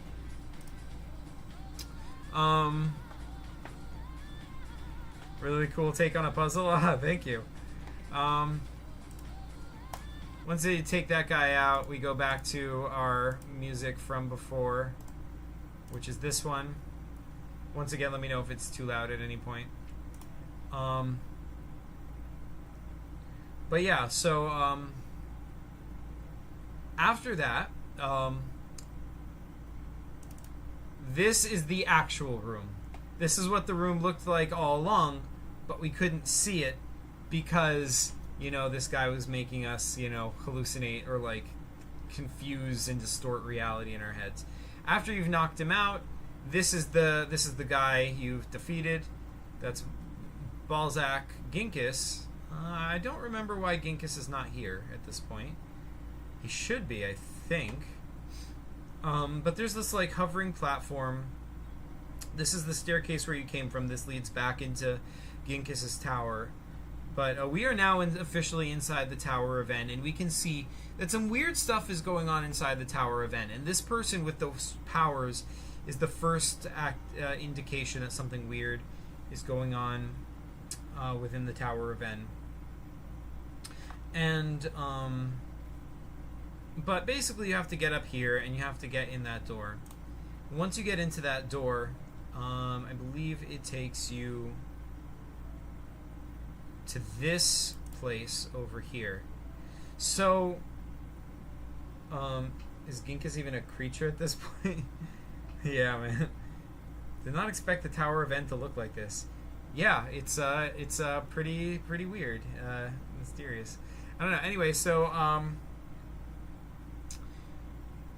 we're following this walkway over the in the endless pit, and I guess Ginkus is back, and over here we've got an 8-ball, because of course we do, and it's an 8-ball wearing sunglasses. So you had to figure out how to get past the 8-ball. But then over here we've got this guy. He's like kissing this giant like bug thing. And see, what's going on here is that this person, like the person on the previous screen, has weird powers. So this is like, you're going to start to figure out that this is like something that the Croden have been developing. They've been doing like weird experiments that give people various powers. And this ties into Descent also, because Descent also gets into that a lot. It's tied into the same thing. Epic HMB says, dang, my short for the PCG Theorist has 300 plus views. Dude, that's awesome. Oh, I thought the spider was eating his arm. Oh yeah, I can see how it kind of looks like that. But no, he's just like petting it with his head. He's like this, and he's like, mwah, like kissing the side of its head, because he loves his pet like bug thing so much. So you have to find a way to obviously defeat the bug and get past this guy. Once you get there, you can go through the door, and that takes you to the main part of this area of the Tower of N. So that's when we get into... Wait, no. There's something else first. I think this is it. Yes, this is the room you pass through, because this is sort of like a freight elevator in the floor. And these are indicators of... HMV says, haha, Zach, it got way more views than your short on that channel, and it was posted a lot earlier. Aw, man. Wait, I even have a short on that video?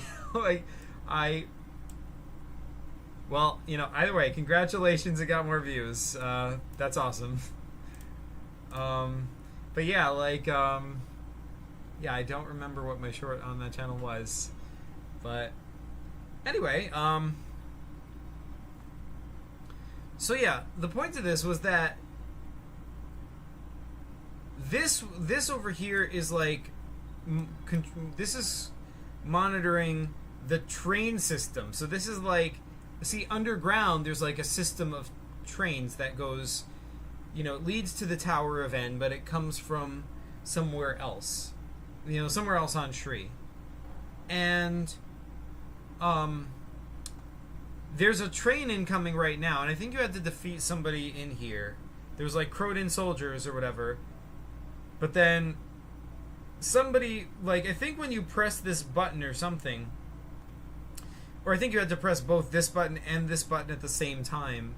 I think once you do that, then it brings this down, and then it comes back up with the passengers on it who were on the train.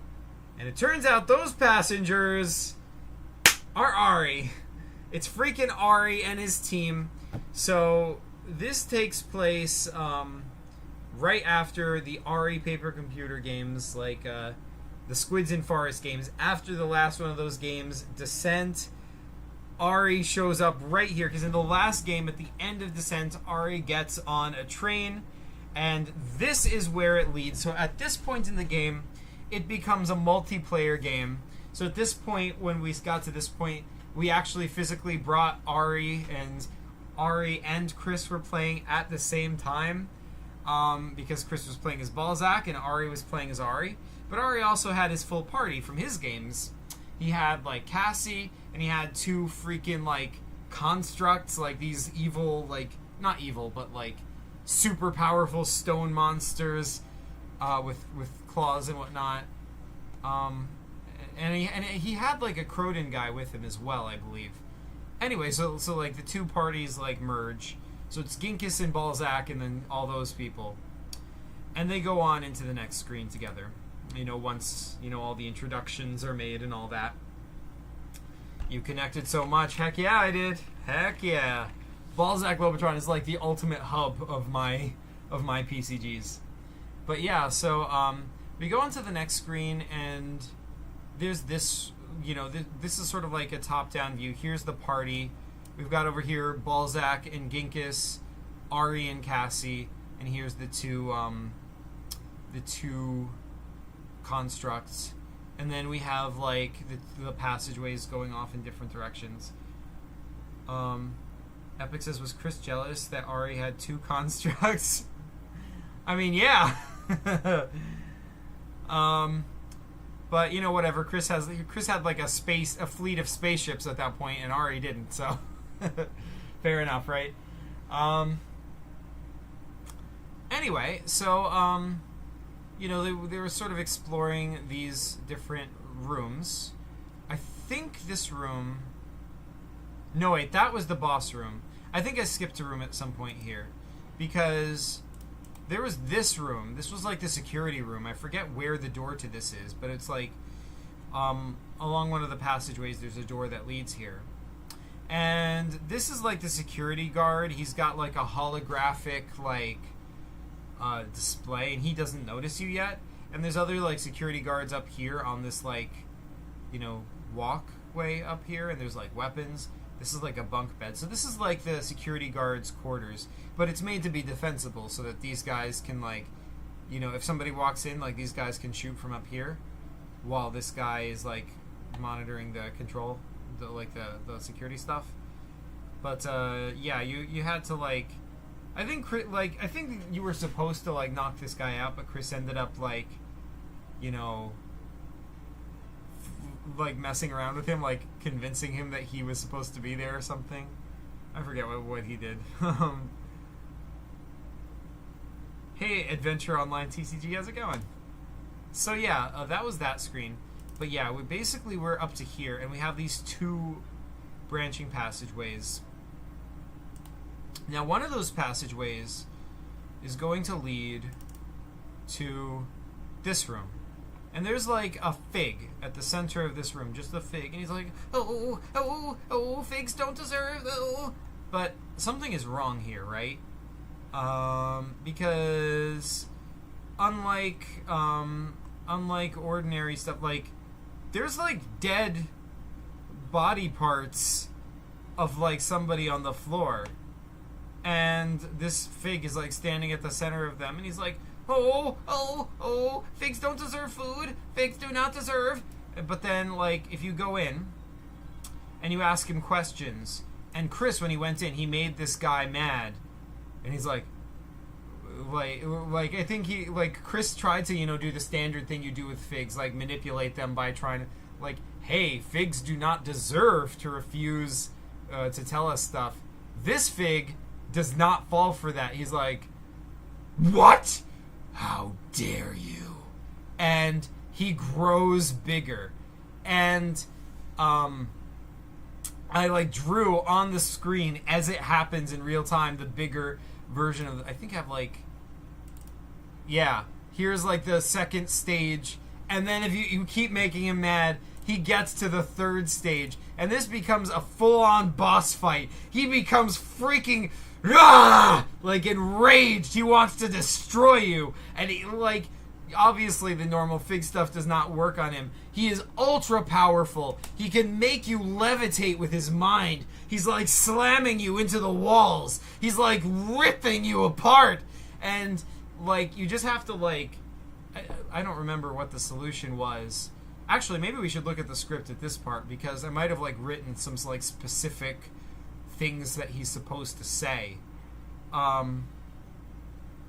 Alright, Zach, this was such a freaking epic stream. I learned a lot, but I do have school tomorrow, and I have to get to bed. I'm going to watch for 10 more minutes, and then I will rest. And then I will watch the rest tomorrow. Alright, dude, thanks for joining. Yeah, maybe I'll just do 10 more minutes of this, and then we'll stop the stream, because it's getting late for me as well. But yeah, let's see what the script actually says. Tower of an Fig Room. Okay.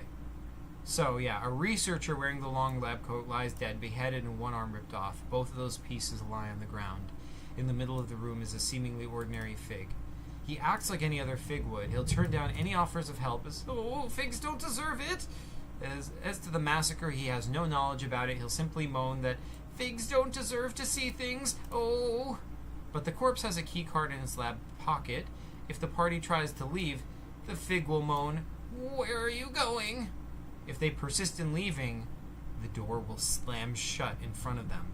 The fig will then grow to gigantic proportions, and its eye will shine red like a searchlight. Its voice becomes deeper, and it declares, enough. It will demand to know who they are and what their intentions are. If they treat it respectfully, it will converse with them for a time, though it will grow in anger and will ultimately attack anyway. It will want to know their purpose and whether they're working for the great. It won't reveal too much about its own backstory as it's confused and consumed by anger. If they try to reason with it in the usual fig way, the whole room will rumble. It will declare, figs deserve everything. How dare you presume, children? For the duration of the encounter, if anyone says save game, the fig will turn to that one and declare no, and their saving game will not work. If the entire party dies, however, they will be able to save game before the encounter, but not during it. So, oh yeah, so like, if the entire party dies, then you can say save game, and you can go to before you walked into the room, but you can't say save game to right before I tried that, you know, like he can like override your save game ability. That is how powerful this guy is. Epic says, dude, I love this idea of a fig. Oh, thanks so much, dude.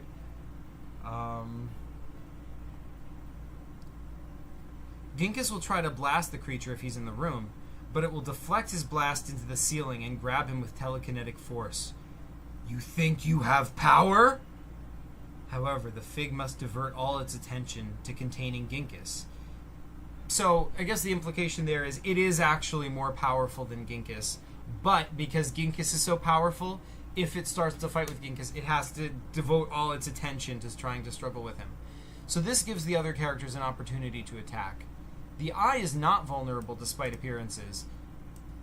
It's the source of the space-time distortions the fig emits. So, this, like, you would think that might be the vulnerable point, but that's actually his strongest point. Instead, the fig's visible veins, of which there are now 3. Yeah, look, the 3 visible veins.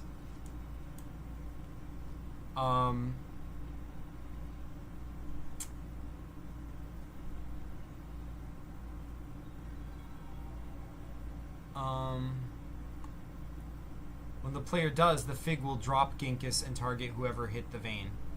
It will describe Balzak as Calodro spheres in resonance, easily disrupted, and the electrical connections will begin to fade. If no one interferes at this point, Balzak will die. And by the way, I would just like to point out that this is significant right here. Calodro spheres in resonance. Like, this is the first time in this entire game that any character recognized the Balzak spheres for what they are. No one knew what they are up to this point. Or, like, this is the first time they've been referred to by that name, Calodro spheres. But, yeah.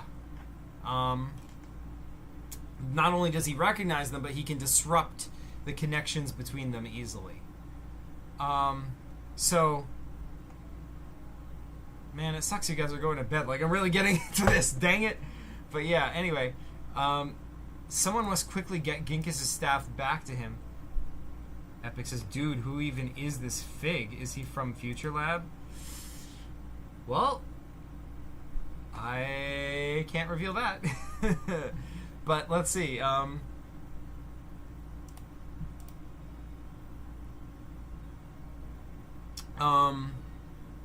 Alternatively, I'll stay school. Yes, I won't be too much longer. We'll just go to the end of the tower event and then we can stop. But yeah, someone must quickly get... Okay, yeah. If the spheres are disrupted and no one interferes, Balzak will die. So someone must quickly get Ginkus' staff back to him, as Ginkus has hurt his leg. If they do, Ginkus can get a clean blast on the beast and distract it from Balzak. Alternatively, the constructs will be effective at quickly getting close and getting a slash in, as they were designed to combat the Great. But this will only work once, as the Fig will emit a powerful space-time distortion all around him that prevents anyone from getting too close. Alright, so that's part of the battle. You can, like, send one in one of the constructs, and it'll, like, they're fast, and they can, like, clamber up him, and they have claws so they can slash, but that's good for only one, like, attack. Once you get that attack in, like, the Fig will react and send them away. It'll, like, poof, they are no good. You can't attack that way again.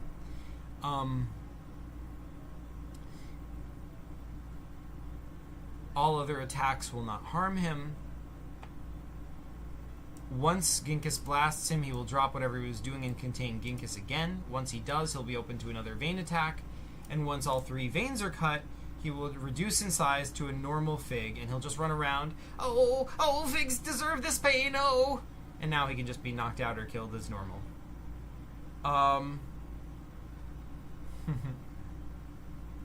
HME says, don't forget to like and subscribe to... Oh, thanks so much, dude. But yeah, anyway, so, yes. So that was that room. That is very mysterious.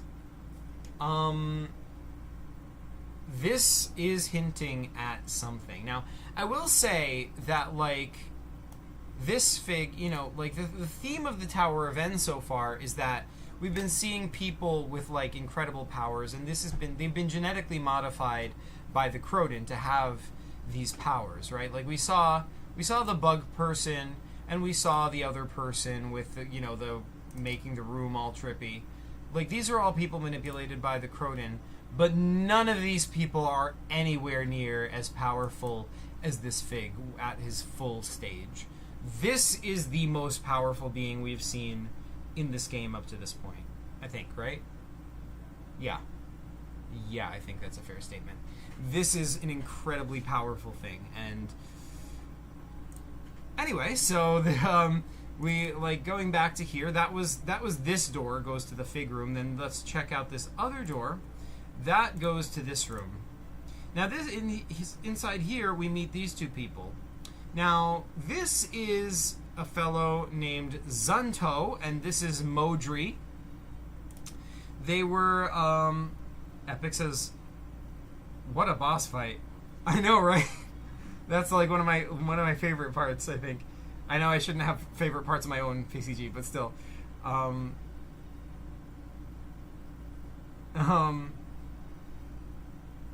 Epic says, Zunto, yes. So this is Zunto and Modri. These are the 2 who we saw previously in Descent. So they're people who Pierre can, you know, in that game can rescue, and they can become like her companions. Now, Zunto is a very loyal Croden soldier. Of course, the Croden are the evil, like, you know, fascist regime on this planet.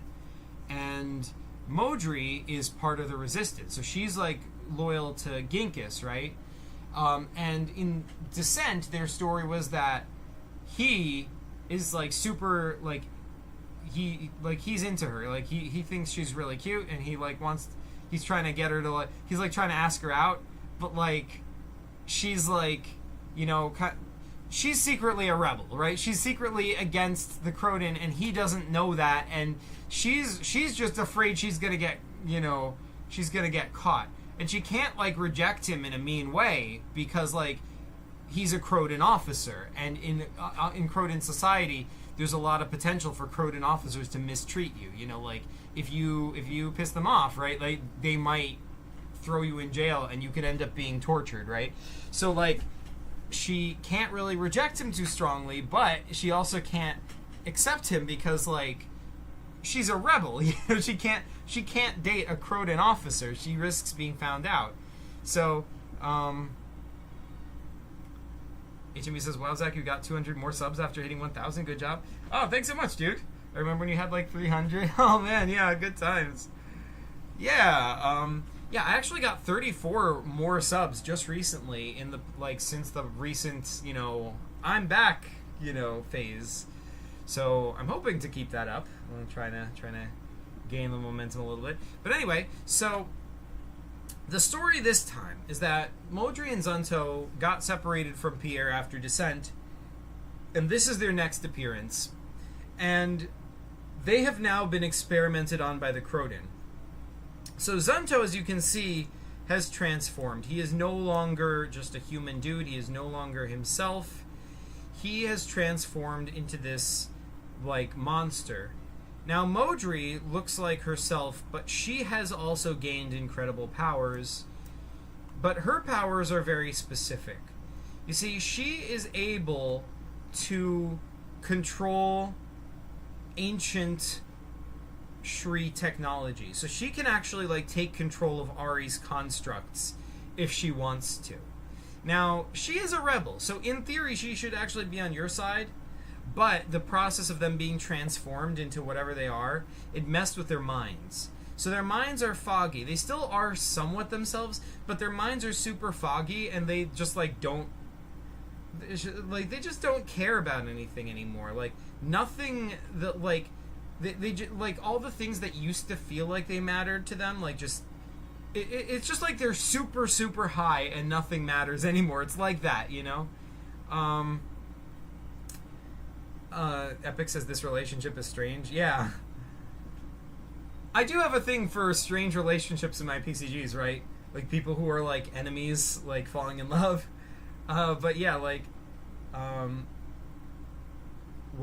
Epic says, wouldn't a more powerful being than the Fig be Matok's brother? Well, Matok's brother is definitely larger, but larger does not mean more powerful, right? He is, like, he has a lot of physical strength, but, like, this Fig was, like, he was resisting Ginkis's power blasts, right? Like, remember how powerful Ginkis, like, Ginkis was, like, blasting the rocks out of the way. Ginkis can do a lot of stuff, right? But all that power, like, this Fig was stronger than that. So, like, yes, he is still the strongest dude.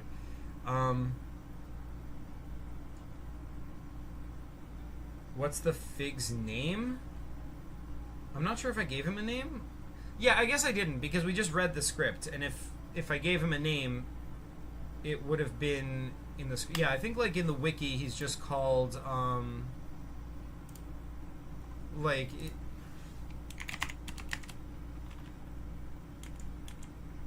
Oh, yeah. Oh, yeah, that's right. It is also... It is also the same Fig from Descent. The one... Because, like, when you rescue... This is Zunto and Modri in Descent, and there's a Fig with them. So it's the same Fig that also gets captured by the Croton, and he gets turned into that. But he doesn't have a name. He's just called, you know, because Figs don't deserve names. He's just, on the wiki, known as Fig, parentheses, cultist prisoner. But anyway, also, what's the doctor's name that the Fig ripped up? Well, I don't know. I mean, I guess I must have named him while we were playing it. Like, Chris would have read the ID card, or Ari would have, but I don't remember what I called him, if anything. But yeah, anyway, so yeah, that was sort of the puzzle, because, like, these guys are kind of hostile to you, and now they're sort of working for the Croton. And, you know, Balzak, like, Chris, while he was playing this, he figured out, he didn't know Modri, he didn't remember her or anything, like Chris the player didn't. But he figured out that, from talking to her, that she was a rebel and that he is a loyal Croton officer. And he tried to turn them against each other using that. And, but what ended up happening was that instead of like turning them against each other, he was forced to confront the fact that he had fallen in love with a Zerelta, right? He had fallen in love with the enemy. I'm gonna change the music real fast.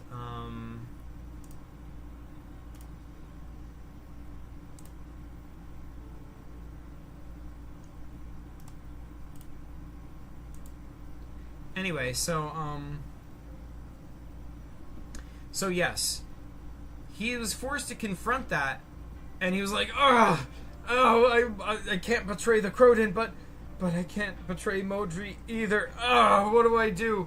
And he finally decided that he cared more about Modri than about the Croden, and that was huge for him because, like, the Croden is his whole thing. That's his whole identity is he's loyal to the Croden. He doesn't care about anything else.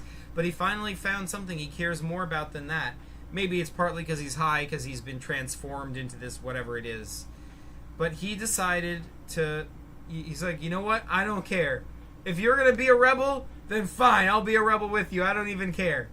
So the two of them have now joined the rebellion. So Ginkas sends them off to help defend the Capitol building, and that was that screen. So yeah, alright, we're coming to the last room, you guys, and then I'll let you sleep. Coming to the last room. You guys ready? Alright. So the final room. Wait, is there like a... Is there a, song for it? No. I guess there isn't. But, we come to the final... Skip the song, yeah, good point. Alright, so we come to the final room. You go through these doors. And... Dun dun dun! It's Pierre! Ah! Ah! Yes, it is Pierre. Pierre has grown to enormous sizes. Here's Balzak and Ginkas down here. Here's Ari and Cassie down here. And yes. You have to defeat Pierre. She has turned evil after the events of Descent. This is the end result. Like, because at the very end of Descent, Pierre starts to transform into something after she finally gives in to evil. And then, so now we face her in this. And this is what she turns into. Epic Underworld says, what the heck? What did Pierre think about this? I don't... Yeah, I forget. I think she was just like, what the heck? Why am I like... I don't know if she... Because she was supposed to play this with us at one point, and then she didn't show up at the last minute. So I don't know if she ever properly experienced this or not. She may not have. I don't remember. Epic says, ooh, another connection. Did Pierre actually get evil in the end of Descent? Yeah, well, she, well, it was sort of like her mind was being manipulated, and she was, like, throughout the course of Descent, like, there's more and more temptations for her to do evil things. Ultimately, she has to do some evil things, like start killing more and more figs in order to progress through some of the final puzzles. And then finally, at the end, it's like, oh, hey, finally you can escape. You can go back to Ari and those people if you want. But it's like, but you don't want to anymore. You want to stay and be evil or whatever. And you feel yourself start to transform and you feel powerful. And that was the ending of Descent. So yeah, that leads to this. You had to defeat Pierre. There's like lots of those techno-organic wires in the background. But yeah, like, after you defeat Pierre, I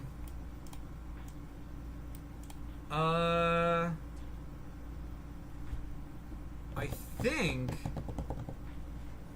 Right, so that was the end of the Shri sequence, because, like, after that, you try to contact your ship, but like,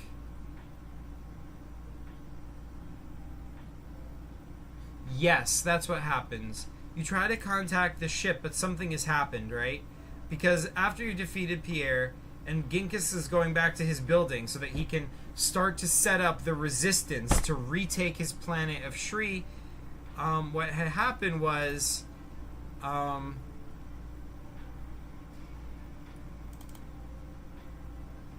you see this scene. Hold on. This is the last thing I'm going to show you. Would y'all rather me upload tonight or tomorrow? Up to you, dude. I mean, well, Epic's probably about to go to sleep in the near future. Right now, buddy? Like, is it done? Or I'm unsubbing? Alright, so one more thing before I go.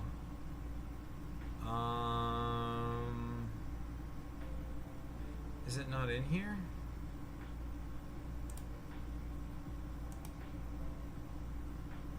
I guess not. It's somewhere. Or it might be in the Shri folder even. The point is that basically what happens is that, like, you try to leave, but something happens on the ship. Your ship is taken over by something dark and evil, and you can't go back to your ship. The rest of your fleet still belongs to you, though. So you can go back up to your fleet, and you have to do that in order to try and catch up with your ship.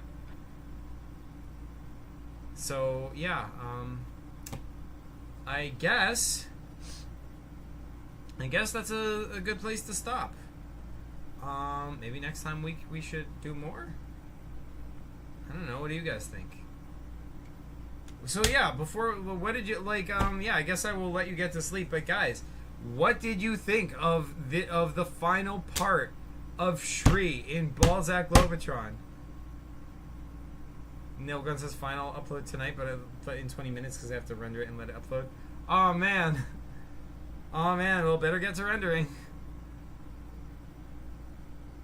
Epic says yes, more. That was really good. Oh, thanks so much, dude. Yes, Shri is probably the most intense part of Balzak Globotron. It's like the most central, like, main story type area outside of the beginning parts and the ending parts.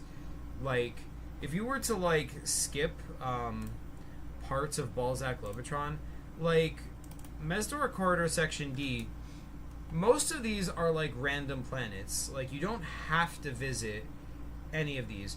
The only, like, main story, like, I guess, like, to follow the main story, you could go Midway Station, get Zor, should probably visit Shirek, and then pretty much just Shri and Shanxi, and that's it. The rest of these, like Mortalis, Yggdrasil 8-Way, Gufolu, Mordriff, Gudrasev, those are for the most part just minor planets.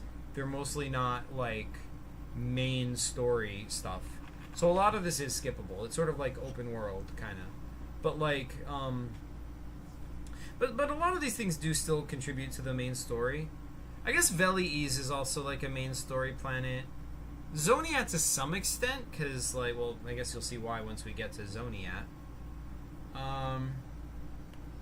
Epic says you really laid all the good lore in the end. Oh, thanks so much, dude. Every part was engaging, and the puzzles were pretty unique compared to most. Heck yeah, thanks so much, dude. Epic says, I'm really excited to see if and how Ginkus takes back Shri. Sweet, yes. Well, yeah. That is certainly exciting. Nailgun says, dude, yeah, it was really good. Thanks so much, dude. Thank you guys so much for watching. I guess what do we have to do next? We did Shri. So the next thing, Shri's over here. Oh, right. So the next thing is going to be Zoniat. Because, like, before that is the scene on the ship that you have to do to retake the ship, obviously. And then you have to do Zoniat. And then after Zoniat, it's Veli, Ease, Soem, and finally, we're going to end up on Shanxi. And that is going to be the end of the game. So, yeah, I guess we'll end the stream there. We'll show you the rest hopefully next time. Maybe hopefully I'll start sooner in the day. But yeah, thank you all so much for watching, you guys. Like, this was super fun. You folks are the best as always. And